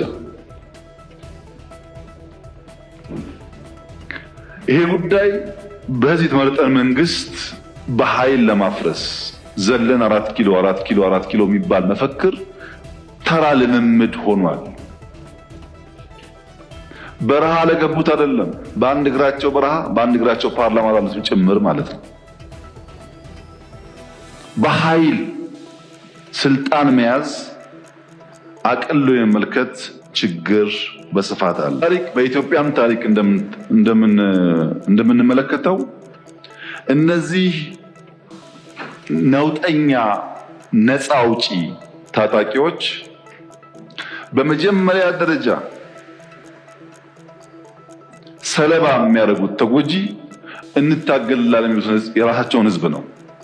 ስለምታገልልህ አግታለሁ፣ ስለምታገልልህ ገለሃለሁ፣ ስለምታገልልህ ሳትፈቅድልኝ ገብቼ ቆርሼ እበላለሁ፣ እደፍርሃለሁ። እኔም ማድረገው ማንኛውም ነገር ታጋይ ስለሆን ሆሊ ነው፣ ሐላል ነው፣ ይፈቀዳል ብሎ ያስባሉ። ይሄ ኦሮሚያም አለ፣ አማራም አለ፣ ትግራይም ሁሉም ጋር ነው ያለው። ኢትዮጵያም ሌላም ሀገር አለ። ኢማጂን አልሸባብን ብትወስዱ አንድ የሶማሌ ዜጋ አንድ ሙስሊም በረመዳን ወር ሌላ የሚጾምን ሙስሊም ሌላ ሶማሌ ሌላ እስላም ምንም ባላደረገው ምክንያት ቦምብ ታጥቆ አፈንድቶ ይገላል። ለሶማሌ እየታገለ ሶማሌን ይገላል ማለት ነው። ሁሉም ጋር ያለ ልምምድ እንደዚህ ነው። ነውጠኞች እንደዛ ናቸው። ለሚታገሉለት ህዝብ ዕዳ ናቸው። በሀገራችን አንድ አባባል አለ። ለበሬው ሲሉ በሬውን አረዱት የሚባል አባባል አለ። ምን ማለት ነው? በዚህ ሰፈር ያሉ ሰዎች እዚያ ማሪ ያሉ ሰዎች በሬያችን ወስደውታል፣ አርደው ሊበሉ ስለሆነ ሄደን ተጋይተን ነጥቀን በሬያችን መመለስ አለብን የሚል ልክ እንዳሁኑ ቅስቀሳ ይደረጋል። ከተደረገ በኋላ ሰዎች ይሰባሰባሉ፣ ለውጊያ ይዘጋጃሉ። ለውጊያ ስንሄድ ስንቅ ስለሚያስፈልገን ስንቅ እንያዝ ብሎ በሬ አርደው ስንቅ ይከፋፈላሉ። መንገድ ከጀመሩ በኋላ ለካ የሚዋጉለት በሬ አርደው ስንቅ አድርገውታል። ለበሬው ሲሉ በሬውን አረዱት ይባላል። ለአማራ ሲባል ለኦሮሞ ሲባል መልሶ ኦሮሞና አማራን የሚያርድ ነውጠኛ ፋይዳ የለውም ማለት ነው። ክቡር ዶክተር ደሳለኝ ሰፋ ያለ የጥያቄ መቅድም ካነበቡልን በኋላ አንድ ጥያቄ ጠይቀዋል። ለዚያ ጥያቄያቸውም ራሳቸው ምላሽ ሰጥተዋል። ጠይቀው ስለመለሱ እንዲሁ ማለፍ ይቻላል። ነገር ግን ለሳቸው ክብር፣ ለዚህ ምክር ቤትም ክብር ሲባል አንዳንዶቹ ነገሮች በግርድፉ አንስቼ አልፋለሁ። አንደኛ ይህን ጦር ሰባቂ መንግስት በዚህ ልክ ክሪቲሳይዝ ሲያደርጉት ህዝብ እንዳይወጣ፣ እንዳይገባ፣ እንዳይማር፣ እንዳያርስ፣ ማዳበሪያ እንዳይወስድ ያደረገውን ኃይል ምን ነው አላየውም አልሰማውም አሉት። በህዝብ መሰብሰቢያ በእርሶ ከተማ ቦምብ ንጹሃን ሰዎች የሚንቀሳቀሱበት ቦታ ላይ የሚያፈነዳን ኃይል ምን ነው ዝም አሉት? ሽማግሌ ላስታርቅ ብሎ ሲሄድ ቄሶች፣ አሮጊቶች በንብርክክ የሚያስኬደውን ከኢትዮጵያ ባህል ውጭ የሚገለውን ኃይል ምን ነው አላቅህም አሉት። ከሁሉ ደግሞ የገረመኝ በእርሶና በእርሶ ፓርቲ ግንባር ቀደም ተዋናይነት የነበረውን የትግራይ ውጊያ ምን ነው የትግራይ ውጊያ ያሉት? አዝማች አልነበሩ እንደ እርሶ? እነዚህ ሳቢዎች የማያውቁት ሀገር ሄዶ ቁርበት አንጥፉልኝ እንዳለው ስጋ በሊታ ያስመስለዋል። ይሄ ተገቢ አይመስለኝም። በእኛ በኩል ያለውን ክሪቲክስ ችግር የለውም እንፈትሸዋለን። እርሶ ግን ትንሽ ሚዛን ቢጠብቁ ጠቃሚ ነበር ብዬ አስባለሁ። ምክንያቱም ለሰላም ምን ያክል ጥሪ እንዳደረግን በዚህ ቤት ጭምር ስለሚያውቁ። ሌላው በጣም የገረመኝ ጉዳይ የእርሶ መንግስት በቄስ ሞገሴዎች ውዳሴ ያሉት እኛ ሰፈር ፊት አውራሪ መሸሻ የሉም፣ ቄስ ሞገሴዎች ምን ያደርጋሉ ነው። ቄስ ሞገሴ ፊት አውራሪ መሸሻ በሌሉበት ህልውና እንደሌላቸው ስለሚታወቅ ባይሆን እኛ ጉዱ ካሳዎች ብንባል ያምር ይሆናል እንጂ ቤት በኩል ነው ቄስ ሞገሴዎች እኛ ሰፈር የሚታዩት። ምክንያቱም እኛ ትናንትናን ናፋቂዎች፣ ትናንትናን ለማጽናት የምንሸረግድ ሰዎች ሳንሆን ነገን ለልጆቻችን ለመስራት መጋፈጥ የማይጋባንን ጉዳዮች የምንጋፈጥ ለውጥ ፈላጊዎች ነን። ጉዱ ካሳዎች ነን። ይህንን እሳቤውን እዚህ ቤት የነበሩት ሐዲስ ዓለማየሁ ላፍታ ተነስተው ጥያቄውና ኢትዮጵያ ውስጥ ያለውን ነገር ቢመለከቱ ምን ነው ያብዬን ወደምዬ የሚሉ ይመስለኛል። መንግስታችን ለክሪቲክስ በጣም ክፍት ነው። ኢትዮጵያ ውስጥ ባልተለመደ ሁኔታ ስልክ ያለው ማይክ የያዘው ሁሉ የሚናገርበት ዘመን ነው ይሄ ዘመን። ሐሳብ በመግለጽ ሰው ይታሰራል ላሉት እርስዎ እዚህ ፓርላማ አካባቢ ከመቅረቡ በፊት የዚህ ፓርላማ አባል ነበርኩኝ። ቅድም እንዳደረጉት አይነት ግላጭ ስድብ አይፈቀድም ፓርላማ ውስጥ። ነበርንበት፣ እናውቀዋለን።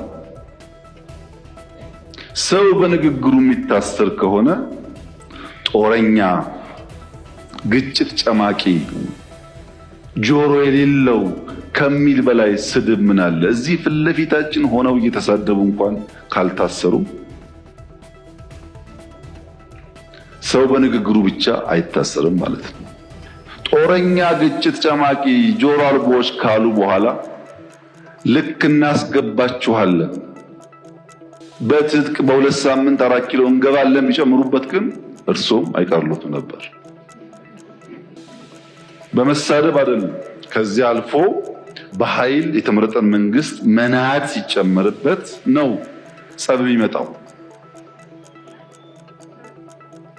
ዩቲዩብ ላይ የተናገረ ሁሉ ጋዜጠኛ ሆኖ ጋዜጠኞች ታሰሩ ላሉት እንደዚህ ዘመን መቼም የኢትዮጵያ ሕዝብ ይታዘባል። ከፓርላማም ውጭ ሰው እንዳሻው የሚናገርበት ዘመን፣ ሁሉ ጉዳይ ፖለቲካ የሆነበት ዘመን ያለ አይመስለኝም። ይሄ ሲባል ይሄ መንግስት ሆሊ ነው፣ ምንም አይነት እንከን የለውም፣ ስራው ሁሉ የተቀደሰ ብዬ ልመጻደቅ አልፈልግም። እርስዎ ካቀረባቸው ሀሳቦች ውስጥ መፈተሽ ያለባቸው ጉዳዮች ይኖራሉ፣ መታረም ያለባቸው ጉዳዮች ይኖራሉ። በእስርም በክስ ሂደትም በሌላም ጉዳይ መንግስት ሁልጊዜ ራሱን ክፍት አድርጎ መፈተሽ አለበት። እንከን የለኝም የሚል መንግስት አያድግም። ነገር ግን ሚዛን ሲጠፋ ለሚሰማውም ትውልድ ለእርሶም ፓርቲ ጉዳት ያለው ስለመሰለኝ ነው። ምክንያቱም ይሄ መንግስት አሁን ያለው መንግስት የእርሶ ፓርቲ መንግስት ሆኖ ያቋቋመው ነው። የእርሶ ፓርቲ ሊቀመንበር የኔ ካቢኔ አባል ናቸው። የእርሶ ፓርቲ አመራሮች በአማራ ክልል፣ በአዲስ አበባ ክልል ውስጥ፣ በአዲስ አበባ ከተማ ውስጥ አመራሮች ናቸው። በጋራ የምንመራው መንግስት ነው። እናንተም ስላላችሁ እኛም ስላለንበት ሰዎችም ስለሆን ስንፍናዎች ይኖራሉ፣ ድካሞች ይኖራሉ፣ መታረም የሚገባቸው ጉዳዮች ይኖራሉ። ለምሳሌ ጦርነት በሚመለከት ወደ ኋላ መለስ ብለው የኢትዮጵያን የ100 ዓመት ታሪክ ይመልከቱ። በ100 ዓመት ጊዜ ውስጥ 7 ዓመት ሙሉ ከአንድም ጎረቤት ጋር ያልተዋጋ ብቸኛው መንግስት የኛ መንግስት ነው። ባለፉት 7 ዓመታት ከየትኛውም ጎረቤት ጋር አንድ ጥይት አልተኮሰም። እኔ በታሪክ የማውቀውን ሳይሆን በአካል የማውቀውን ግን ላስታውሶ በ83 ገብቶ 84 መንግስት የመሰረተው የኢህአዴግ መንግስት እስከ 90 ዓመተ ምህረት ባለው 6 ዓመት ጊዜ ውስጥ መጀመሪያ ከሳውት ሱዳን ኢታንግ ላይ፣ ቀጥሎ ከሱዳን፣ ቀጥሎ ከኤርትራ ውጊያ አካሂዷል። በኋላ የሶማሌውን ሳይጨመር ማለት ነው። በ7 ዓመት ጊዜ ውስጥ በደርግም የሚያውቁት ታሪክ ነው። በንጉሱ ጊዜም እንዲሁ ባለፉት 7 ዓመታት ከአንድም ጎረቤት ጋር ያልተዋጋ ነው። የሚያጋጩ ጉዳዮች ስለሌሉ ሳይሆን ግጭት ጉዳት አምጪ እንደሆነ ስለምናቅ ነው፣ ስላደግንበት ስለምናቀው ነው። በሀገር ውስጥ ቤኒሻንጉል ጋር ታጣቂዎች በሰላም ተደራድረን አላስገባንም። ይሄ አይታወቅም፣ ለምክር ቤት አያውቀውም። ኦሮሚያ ውስጥ በጣም በርካታ ሴክቶች እንደገቡ አይታወቅም። በአማራ ክልል ባለፉት 2-3 ቀናት ብቻ ከ70 በላይ ሰዎች በሰላማዊ መንገድ ገብተዋል። 2-3 ቀን ብቻ። በአፋር ክልል፣ በሶማሌ ክልል በርካታ የሰላም ድርድሮች ተካሂደዋል። ለዚህ ነው መጠነኛ ለውጥ መሻሻሎች ያሉት።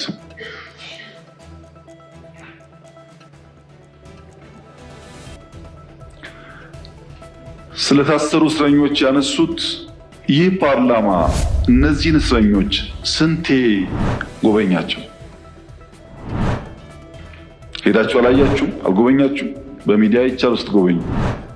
ድሮ እንኳን ፓርላማ በእንደዚህ አይነት ጉዳይ የታሰሩ ሰዎች መጎብኘት ይቅርና ታሳሪዎቹ ራሳቸው ከእስር ሲፈቱ የት ቦታ እንደታሰሩ አያውቁም። ተሸፍነው ገብተው ተሸፍነው ይወጣሉ።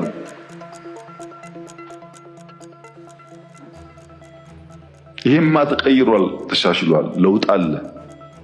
የሚቀር ነገር አለ? አዎ አለ። ጀማሪዎች ስለሆን ማረም አለብን፣ ግን ለውድድር የሚቀርብ አይደለም። ብልጽግና በየትኛው መመዘኛ ከኢህአዴግ ጋር አይወዳደርም። በአደረጃጀቱ፣ በእሳቤው፣ በተግባሩ፣ በሚመራበት መርህ ለውድድር የሚቀርብ አይደለም። ይሄን ለእናንተ መንገር ለቀባሪ ማብራት ያህል ስለሆነ አልፈልገውም። እኛ ተመርጠን ሳለ ሙሉ በሙሉ ብቻችንን መንግስት መሆን ስንችል በህግም በሞራል የለም ለሰላማችን ሲባል ከሚፎካከሩ ኃይሎች ጋር በጋራ መንግስት እንፍጠር ያልነው ሰላም ፍለጋ ነው። ሰላም ፍለጋ የታጠቀ ኃይሉ በነፃ ይግባ ሳይጠየቅ ይግባ ብለን ያወጅነው ሰላም ፍለጋ ነው። በየመድረኩ ሰላም ሰላም ሰላም እንለውም የሰላም ፋይዳ ስለሚገባ ነው።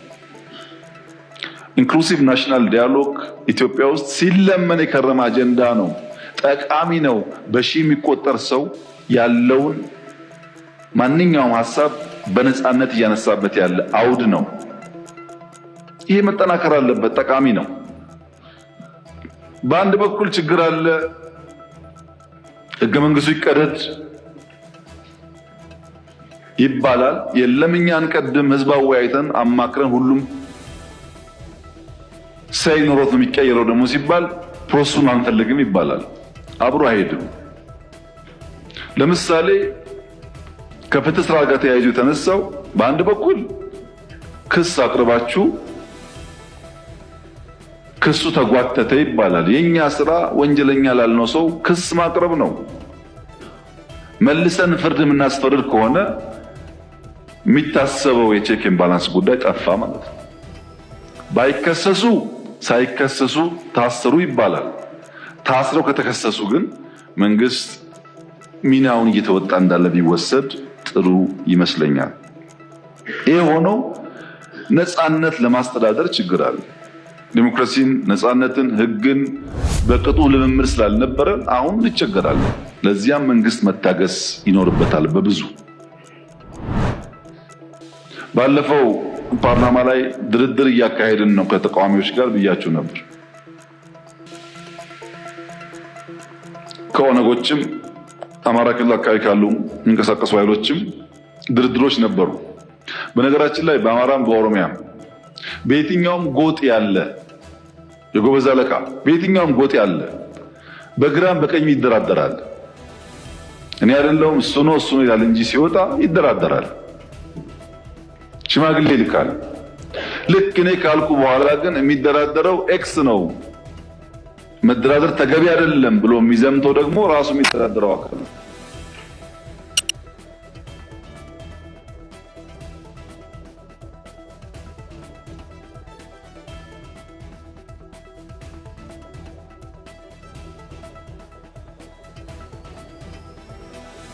አማራ ክልል እንደዚሁ በሰላም መንግስት ሁልጊዜም እጁ የተዘረጋ ነው። በድርድር በሰላም ጉዳያችን ለመፍታት ትልቅ ፍላጎት አለን። ጥቅም ስለሌለው ዓላማውን ስለማያሳካ 5 ዓመት ብንዋጋ 6 ብንዋጋ ማንም ሰው 4 ኪሎ ስለማይደርስ ዋጋ የለውም። ዓላማ ለሌለው ነገር ደግሞ መጋደል ተገቢ ነው። ሰላሙ ከማንም በላይ እኛ የምንፈልገው ጉዳይ እንደሆነ ቢታሰብ ሁሉ ነገር ጨለማ ነው፣ ሁሉ ነገር ጥፋት ነው፣ ሁሉ ነገር አዘቅት ነው፣ ሁሉ ነገር የለም ላሉት ክቡር ዶክተር ደሳለኝ እኔ ለእርሶ ነው ያዘንኩት። ምክንያቱም በዚህ ሁሉ ጨለምተኝነት፣ በዚህ ሁሉ ፔሲሚዝም ድንገት እድል ቢቀናውት ለኢትዮጵያ ሕዝብ ምንድን ነው የሚሰጡት? እርሶ በጨለማ ተውጠው ከጨለማ ብርሃን ያወጣ፣ ከጭንቀት ብርሃን ያወጣ ተስፋ እንዴት አይሰንቁም? ይሄን አልቻላችሁም እኔ መጥቼ ቀይረዋለሁ እንኳን ቢሉን ነው የሚሻለው እንጂ ሁሉ ነገር ጨለማ ከሆነ ጥሩ አይደለም። ፖለቲካ የሚፈለገው በጨለማ ውስጥ በችግር ውስጥ ተስፋን ማሳየት ነው፣ ለውጥን ማሳየት ነው፣ ወደዚያ ሰውን መምራት ነው፣ መጨበጥ ነው እንጂ ችግር ብቻ መናገር አይደለምና የምንውልበት የምንሰማው የምንነጋገርበት ጉዳይ በገደል ማሚቶ ተመልሶ እያስተጋባብን እሱ ነገር እየኖርነው እንዳይሆን ጥንቃቄ ቢደረግ መልካም ነው ለማለት ነው። እርሶ ምላሽ እንደማይፈልጉ ቢናገሩም ለተከበረው ምክር ቤት ክብር ሲባል አንዳንዱ ጉዳይ ቢታይ ብዬ ነው። ካነሷቸው ጫፍ የወጡ ክሪቲክሶች እና ሂሶች መካከልም ቢሆን ለኛ ጠቃሚ የሚሆኑትን ጉዳዮች ግን ፈትሸን እንወስዳለን።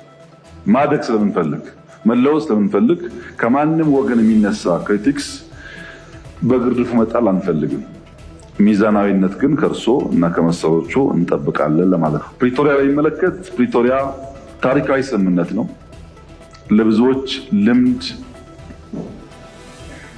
የሚሰጥ ስምምነት ነው። ያለቀ ጦርነት ያሸነፍነውን ጦርነት ነው አቁመን ሰላም ያመጣ ነው። ለሰላም ያለንን ከፍተኛ ጉጉት በኢትዮጵያ ታሪክ ውስጥ ማንም ሰው ቢያገላብጥ መንግስት እየተዋጋ እያሸነፈ መቀሌ ለመቆጣጠር 1 ቀን 2 ቀን ሲቀረው ለሰላም ድርድር አይቀመጥም። የለም በኢትዮጵያ ታሪክ ውስጥ። ለምን ሆነ? ሰላም ስለሚያስፈልግ። በዛ ሂደት ውስጥ በቀሩት ቀናት ውስጥ 5ም 10ም 20ም ሰው የሚሞት ከሆነ ወገን ነው የሚሞተውና ያ መቅረሱ ጠቃሚ ስለሆነ ነው ድርድሩ ያስፈልገው። ድርድሩም በጣም ከፍተኛ ጠቀሜታዎች አምጥቷል። ባለፉት 2 ዓመታት ምንም አይነት ውጊያ አልነበረም። ትልቅ ነገር ነው። የትግራይ ህዝብ በውጊያው ጊዜ ሰርቪስ አያገኝም። መብራት አልነበረውም፣ ባንክ ሰርቪስ አያገኝም፣ ትራንስፖርት ሰርቪስ አያገኝም። በርካታ ችግሮች ነበሩት። መንግስት እንደ መንግስት ፈርሷል። ያን መልሶ የሚያቋቁምና ቤዚክ ሰርቪሶች ፕሮቫይድ የሚያደርግ ኢንትሪም አስተዳደር መፈጠሩ በጣም ጠቃሚና ውጤታማ ተደርጎ ይወሰዳል። ያም ሆኖ በስምምነቱ መሰረት የሚጠበቁ በበቂ ያልተፈጸሙ ጉዳዮች አሉ። አንዱ ዲዲአር ነው። የተወሰኑ ሙከራዎች ቢኖሩም ዲዲአር በተሟላ መንገድ አልተፈጸመም። ዲዲአር አለመፈጸሙ ፕራይመርሊ የሚጎዳው የትግራይ ህዝብን ነው። ማስተማር፣ መቆፈር፣ አገር ማልማት የሚችሉ ወጣቶች በወታደር ስም ተቀምጠው ለትግራይ ክልል የሚሄደውን በጀት እንዳለ ለቀለብ የሚያውሉት ከሆነ ትግራይ ውስጥ ልማት አይመጣም ማለት ነው። በቢሊዮን የሚቆጠር ገንዘብ ነው ለነዚህ ሰዎች የሚውለው በየዓመቱ በየወሩ። ያ ገንዘብ ለልማት ቢውል በርካታ ጠቀሜታ ሊያመጣ ይችላል እና ዲዲአሩ ለአጠቃላይ ሰላም ብቻ ሳይሆን ለትግራይ ሕዝብ ተጠቃሚ ስለሚያደርግ በተሟላ መንገድ መፈጸም ይኖርበታል። የተፈናቀሉ በሚመለከት በራያ እና በጸለምት ጥሩ ስራ ተሰርቷል። በወልቃይት አካባቢ የተጀመሩ ጉዳዮች በተፈለገው ደረጃ አልሄዱም። አሁን በእኛ በኩል ማስተላለፍ የሚፈልገው መልእክት የፌዴራል መንግስት ከነገ ጀምሮም ቢሆን የተፈናቀሉ ሰዎች ለመመለስ ዝግጁ ነው። በዚያ ሳይድ በቂ ትብብር ከተደረገልን ፍላጎታችን ዜጎች ወደ ቀዬ መንደራቸው ሄደው የተለመደው ህይወታቸውን እንዲመሩ ነው። ያ እንዳይሆን እያደረገ ያለው ሂዩማኒቲ እና ፖለቲክስ በጣም ተቀላቅሎ ነው። በተፈናቀሉ ሰዎች ላይ የሚሰራ ፖለቲካ ጉዳት አለው። ይህን ከፖለቲካ ነጥለን እንደ ሰው ዜጎች ናቸው የሚጎዱ ብለን በትብብር መንፈስ ወደ ነበሩበት ቢመለሱ ኢትዮጵያ በጣም ሰፊ ቦታ ስላላት አሳሳቢ አይደለም። ከዚያ በኋላ የሚከተሉ ጉዳዮች ደግሞ በድርድር በውይይት እንዲፈጸሙ ማድረግ ይቻላል። ባለፉት 2 ዓመታት በፕሬዝዳንት ጌታቸው ረዳ በምክትል ፕሬዝዳንት ታደሰ ወረደና ጻድቃን ገብረትንሳኤ የሚመራው አድሚኒስትሬሽን 2 ዓመት ተጨማሪ ጦርነት እንዳይፈጠር 2 ዓመት ያሉ ጥያቄዎች በንግግር እንዲመለሱ ከፍተኛ ጥረት አድርገዋል። ምንም እንኳን ቀድሞ በነበረው ውጊያ ብንወቅሳቸውም ላለፉት 2 ዓመታት በሰጡት አመራር ግን ማድነቅ ማመስገን እንፈልጋለን። ተጨማሪ ውጊያ እንዳይነሳ ሙከራ አድርገዋል። ጥሩ ነገር ነው እሱ። ያ የሰጠናቸው የ2 ዓመት ጊዜ አልቋል። አሁን ስላለቀ የህግ ማሻሻያ የሚፈልግ ጉዳይ አለ።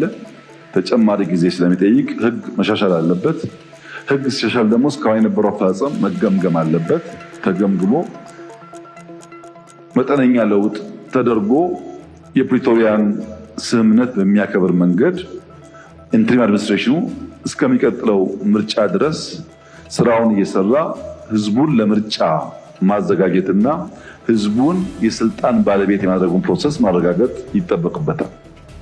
ይህን ለማድረግ ፕሬዝዳንት ጌታቸው እና ምክትል ፕሬዝዳንት ታደሰ ወረደ እንዲሁም ጻድቃን ገብረትንሳኤ ጋር ልዩ ልዩ ውይይቶች ስናደርግ ቆይተን የተለያዩ ፕሮፖዛሎች ቀርበዋል። ከነሱ በተጨማሪ ከፓርቲዎች ጋር ከቲፒኤልኤፍም ከሌሎች ፓርቲዎች ጋር ንግግሮች እያደረግን ነው።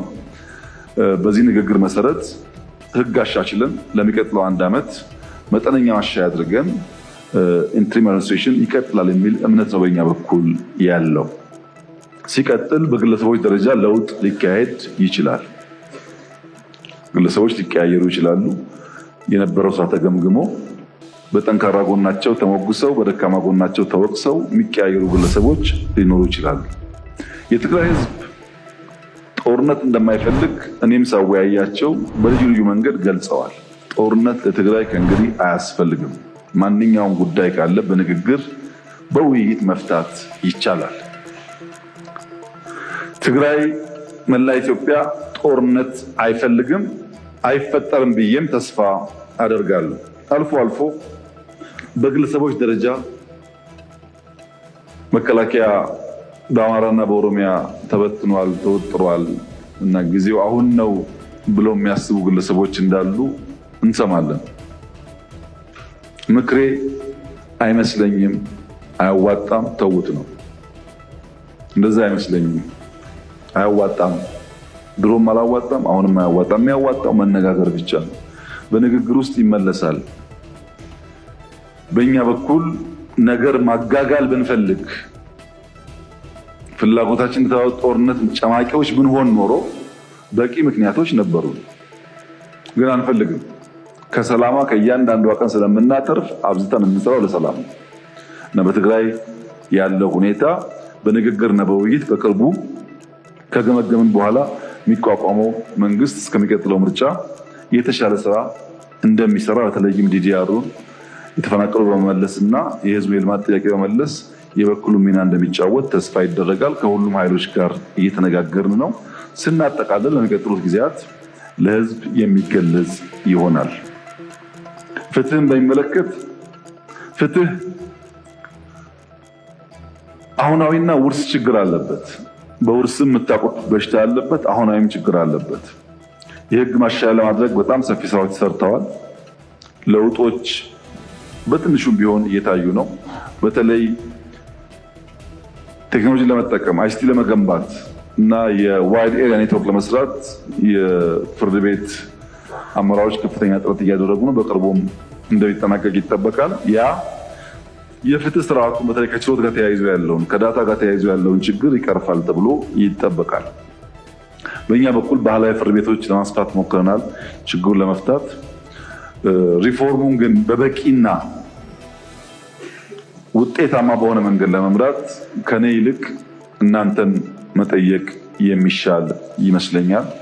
ፍርድ ቤት የምትመሩት እናንተ ስለሆናችሁ በቅርበት ጉዳዩ እንዲሻሻል ብታደርጉ። በእኛ በኩል የፍትህ ሚኒስቴር፣ ፖሊስ፣ አቃቤ ሕግ ያለውን ነገር ለማየት እየሞከርን ነው። እኛ እንቀጥላለን። ፍርድ ቤት በሚመለከት ግን የእናንተ ድጋፍ የሚያስፈልግ ይመስለኛል።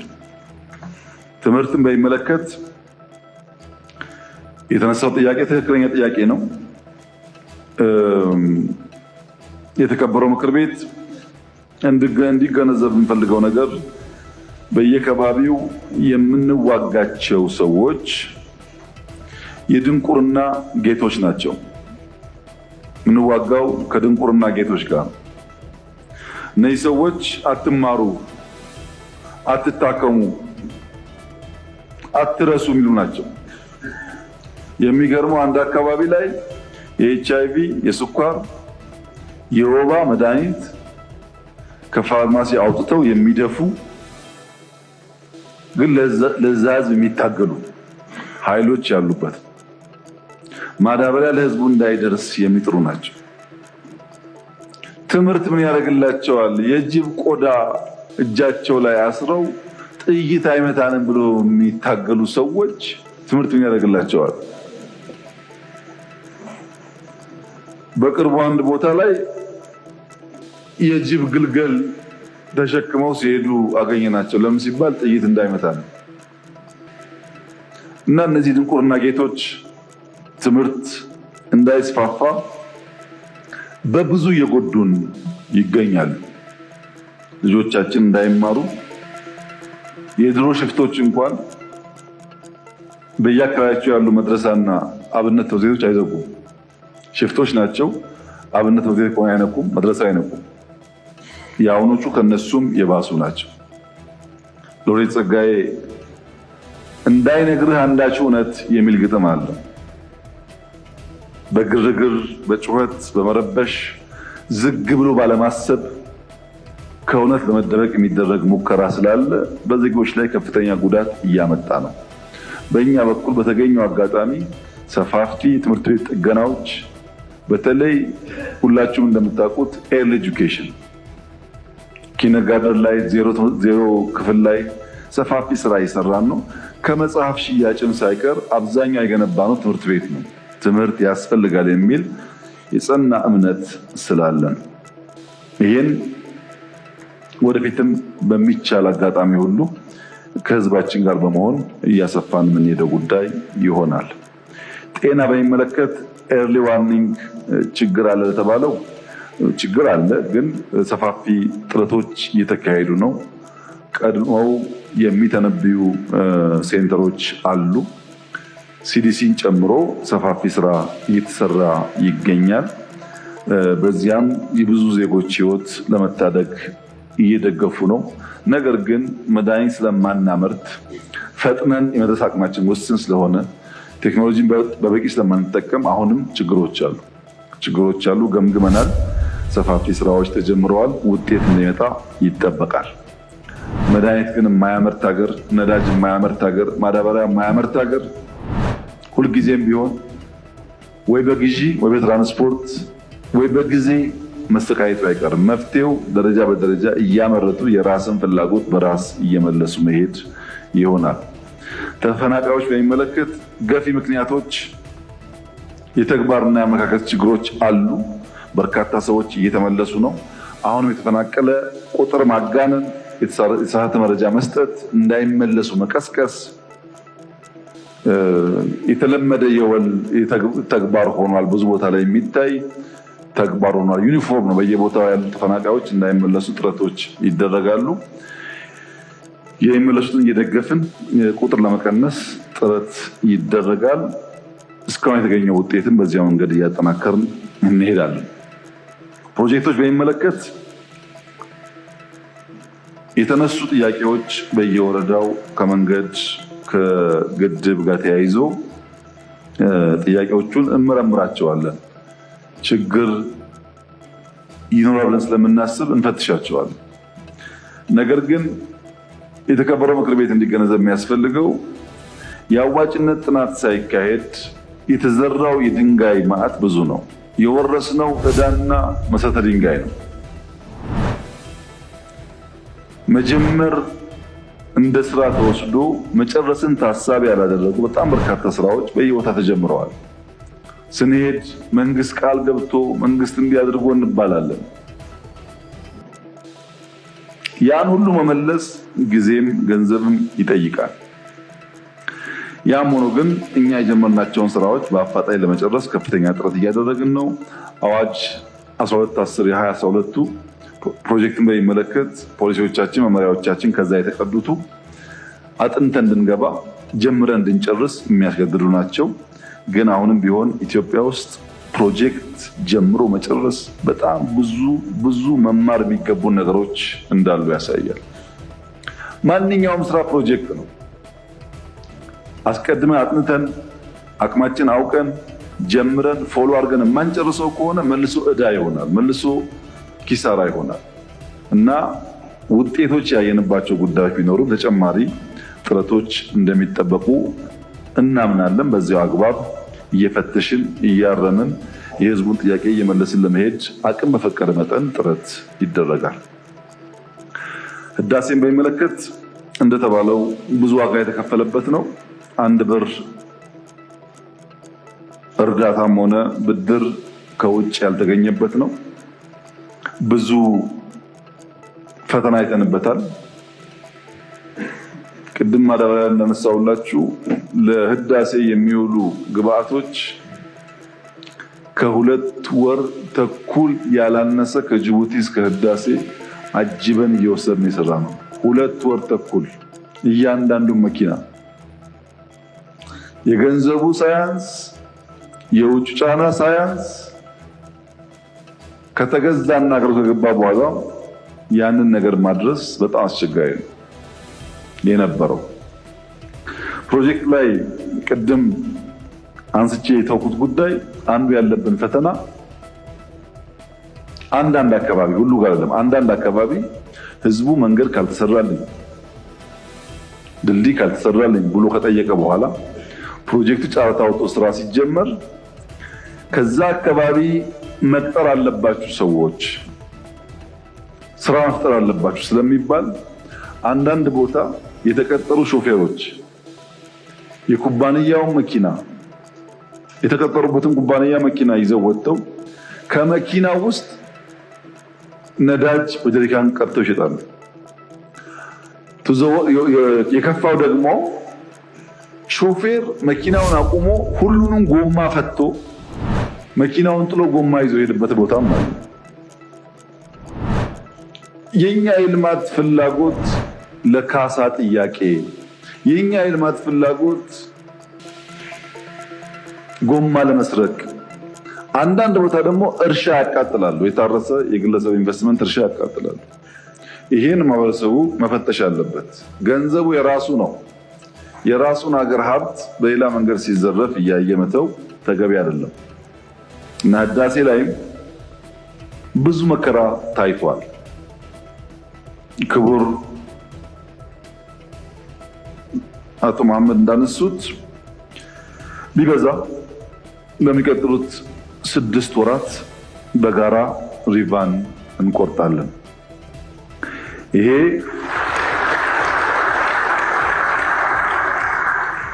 ይሄን ጊዜ የምንወስድበት ምክንያት ዝግጅት ስለሚፈልግና አካባቢው ሞቃታማ ስለሆነ የክረምቱን ዝናብ ስለምንፈልገው ብቻ ይሆናል እና ህዳሴ በሚቀጥለው ዓመት መጀመሪያ አካባቢ ታሪክ ይሆናል ማለት ነው። ታሪክ ሆኖ የሚያልፍ ይሆናል። ከዚሁ ጋር ተያይዞ ከግብጽ ጋር ባለው ሁኔታ የቀድሞ የግብጽ ውጭ ጉዳይ ሚኒስትርና የደህንነት ሹም ከአንዴም ሁለቴ አናግሬያቸው ነበር። ህዳሴ በታችኛው ተፋሰስ ሀገራት በተለይም ግብጽ ላይ የተለየ ችግር የሚያመጣ አይደለም። የኛ ዓላማ ኢነርጂ ማምረት ነው። እናንተ መጉዳት እኛ አንፈልግም ስላቸው ስጋታቸው ድርቅ እንደሆነ አነሱልኝ። ድርቅ ቢያጋጥመን የሚል ስጋት አነሱ። ድርቅ እኮ ያጋጥማል የሚባለው ኢትዮጵያ ነው። ኢትዮጵያ ደርቆ ግብጽ ቢዘንብ ዋጋ የለውም፣ የአባይ ውሃ ከዚህ ስለሚሄድ። ግብጽ ድርቅ ኖሮ ኢትዮጵያ ደግሞ ዝናብ ካለ ውሃው ሁሌም አለ ማለት ነው። ድርቅ እንዳይኖር መከላከል ያለብን እዚህ ነው፣ ውሃው በበቂ እንዲሄድ። ለዚያ ደግሞ ግሪን ሌጋሲ ብለናል እኛ፣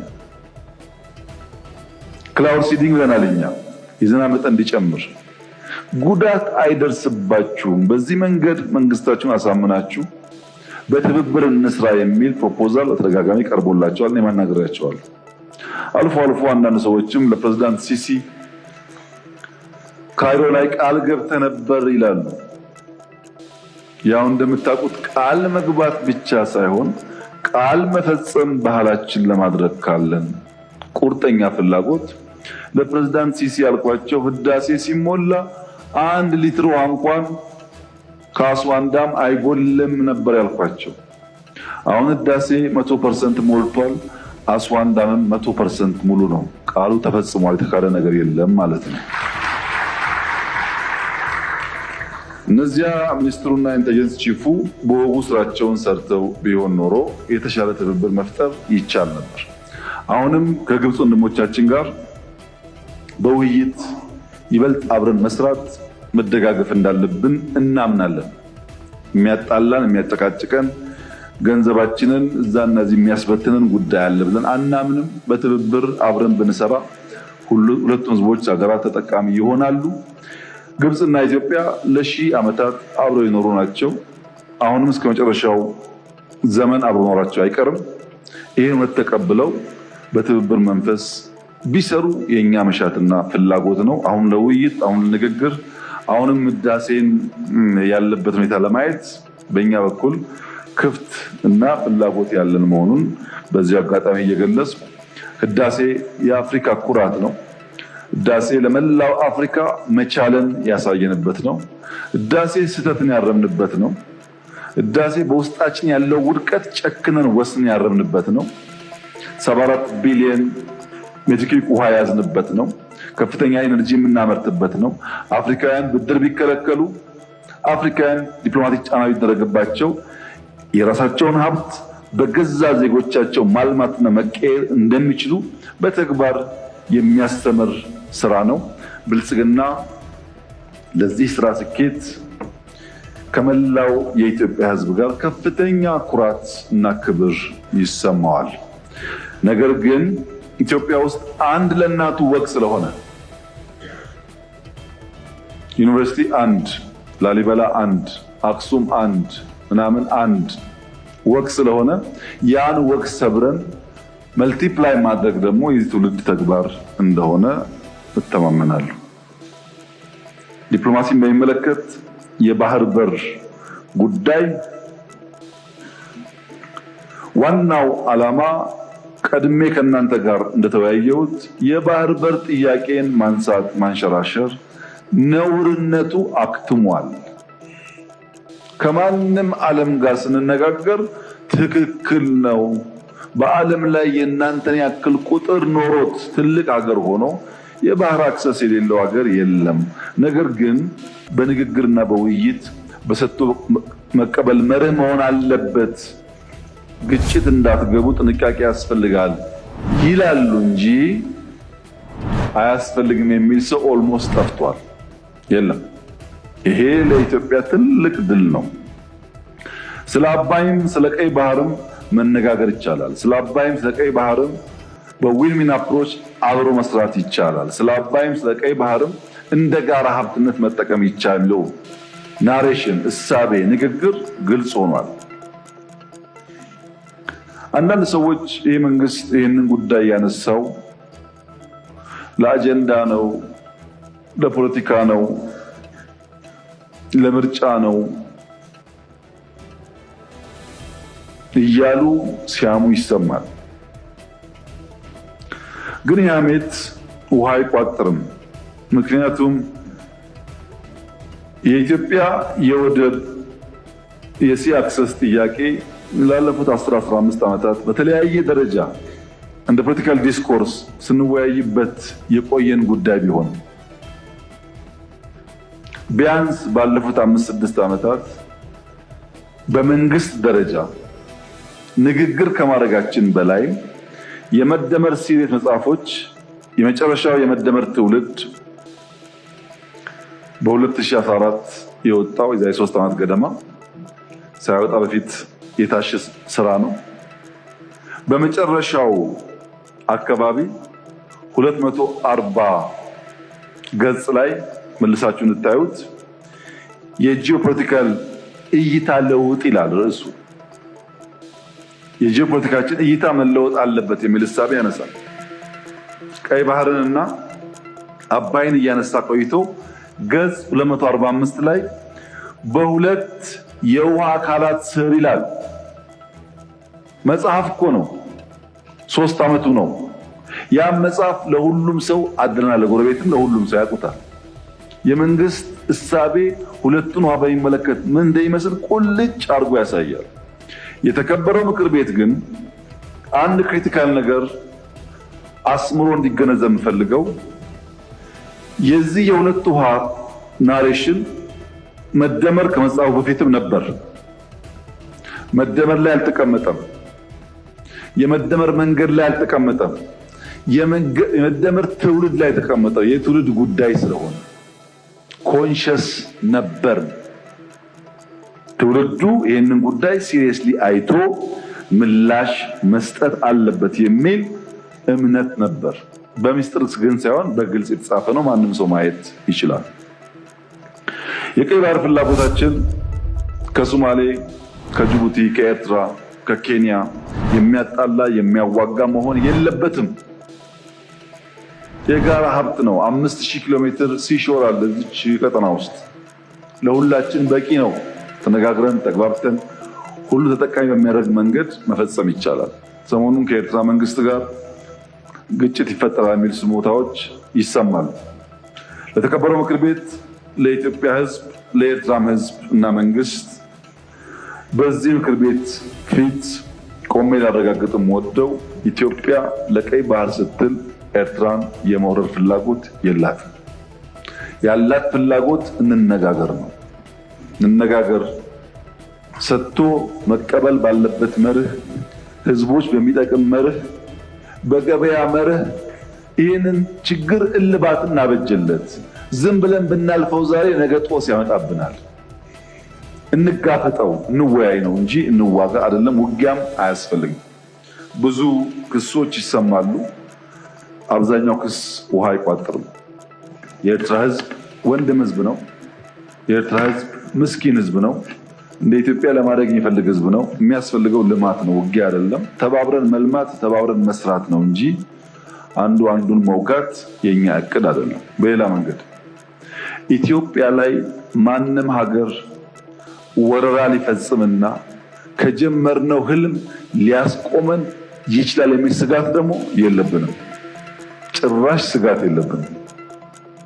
ይህም መሰማር አለበት። ማንም ደፍሮ አይሞክረንም። በቂ ዝግጅት ስላለን የምንዘጋጀው ግን ውጊያ ለማስቀረት ስለሆነ በእኛ ኢኒሼቲቭ ከማንም ጋር የመዋጋት ፍላጎት የለንም። እንደምታስታውሱት ሶማሊያ ጋር ይዋጋሉ የሚባል በጣም ብዙ ንግግሮች ነበሩ። የፈታንበት መንገድ አይታችኋል። በሶማሌና ኬንያ መካከል ችግር ሲፈጠር ዘለን የገባነው እኛ ነን። በሱዳን ወንድሞች መካከል ችግር ሲፈጠር ዘለን የገባን እኛ ነን። ሳውት ሱዳን ችግር ሲፈጠር ዘለን የገባን እኛ ነን። በአካባቢያችን ሰላም፣ ልማት እንዲመጣ ስለምንፈልግ እስከ ዛሬ ከማንም ጋር አንድ ጥይት ተኩሰን አናውቅም። ወደፊት የኛ ፍላጎት ይሄው እንዲቀጥል። ምንም አይነት ትንኮሳ ከየትኛውም ወገን መኖር የለበትም። ትንኮሳ ካለ ምላሹ ከፍተኛ ስለሚሆን በእኛ ወገን ግን ትንኮሳ እንደማይደረግ እያረጋገጥኩ የቀይ ባህር ጉዳይ ለኢትዮጵያ የህልውና ጉዳይ ነው። ብልጽግና ኖረ አልኖረ፣ ይሄ ምክር ቤት ኖረ አልኖረ፣ 130 ሚሊዮን ህዝብ፣ ኢኮኖሚው እያደገ ያለ ህዝብ፣ መለወጥና ከድህነት መውጣት የሚፈልግ ህዝብ ጫፍ ጫፉ ተሰምሮለት ተዘግቶ እስር ቤት ሊቀመጥ አይችልም።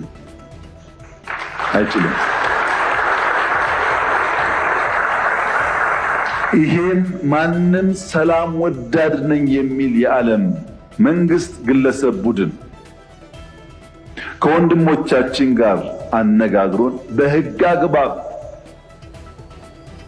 በቢዝነስ ተርም የኢትዮጵያ ጥያቄ ምላሽ እንዲያገኝ ወንድሞቻችን ተጠቃሚ እንዲሆኑ የሚያስችል አሚካብል ሶሉሽን እንዲፈጠር ለመላው ዓለም ጥሪ እናቀርባለን። እኛ የምንፈልገው በሰላም ችግራችን እንዲፈታ ማድረግ ነው። የቀይ ባህር ጉዳይ የማይፈታ ህልም ነው፣ የሩቅ ጊዜ ህልም ነው። እንዴት እንደዚህ አይነት የሩቅ ጊዜ ህልም ይሄ መንግስት ያስባል የሚሉ ግለሰቦችና ቡድኖች አልፎ አልፎ ይደመጣሉ።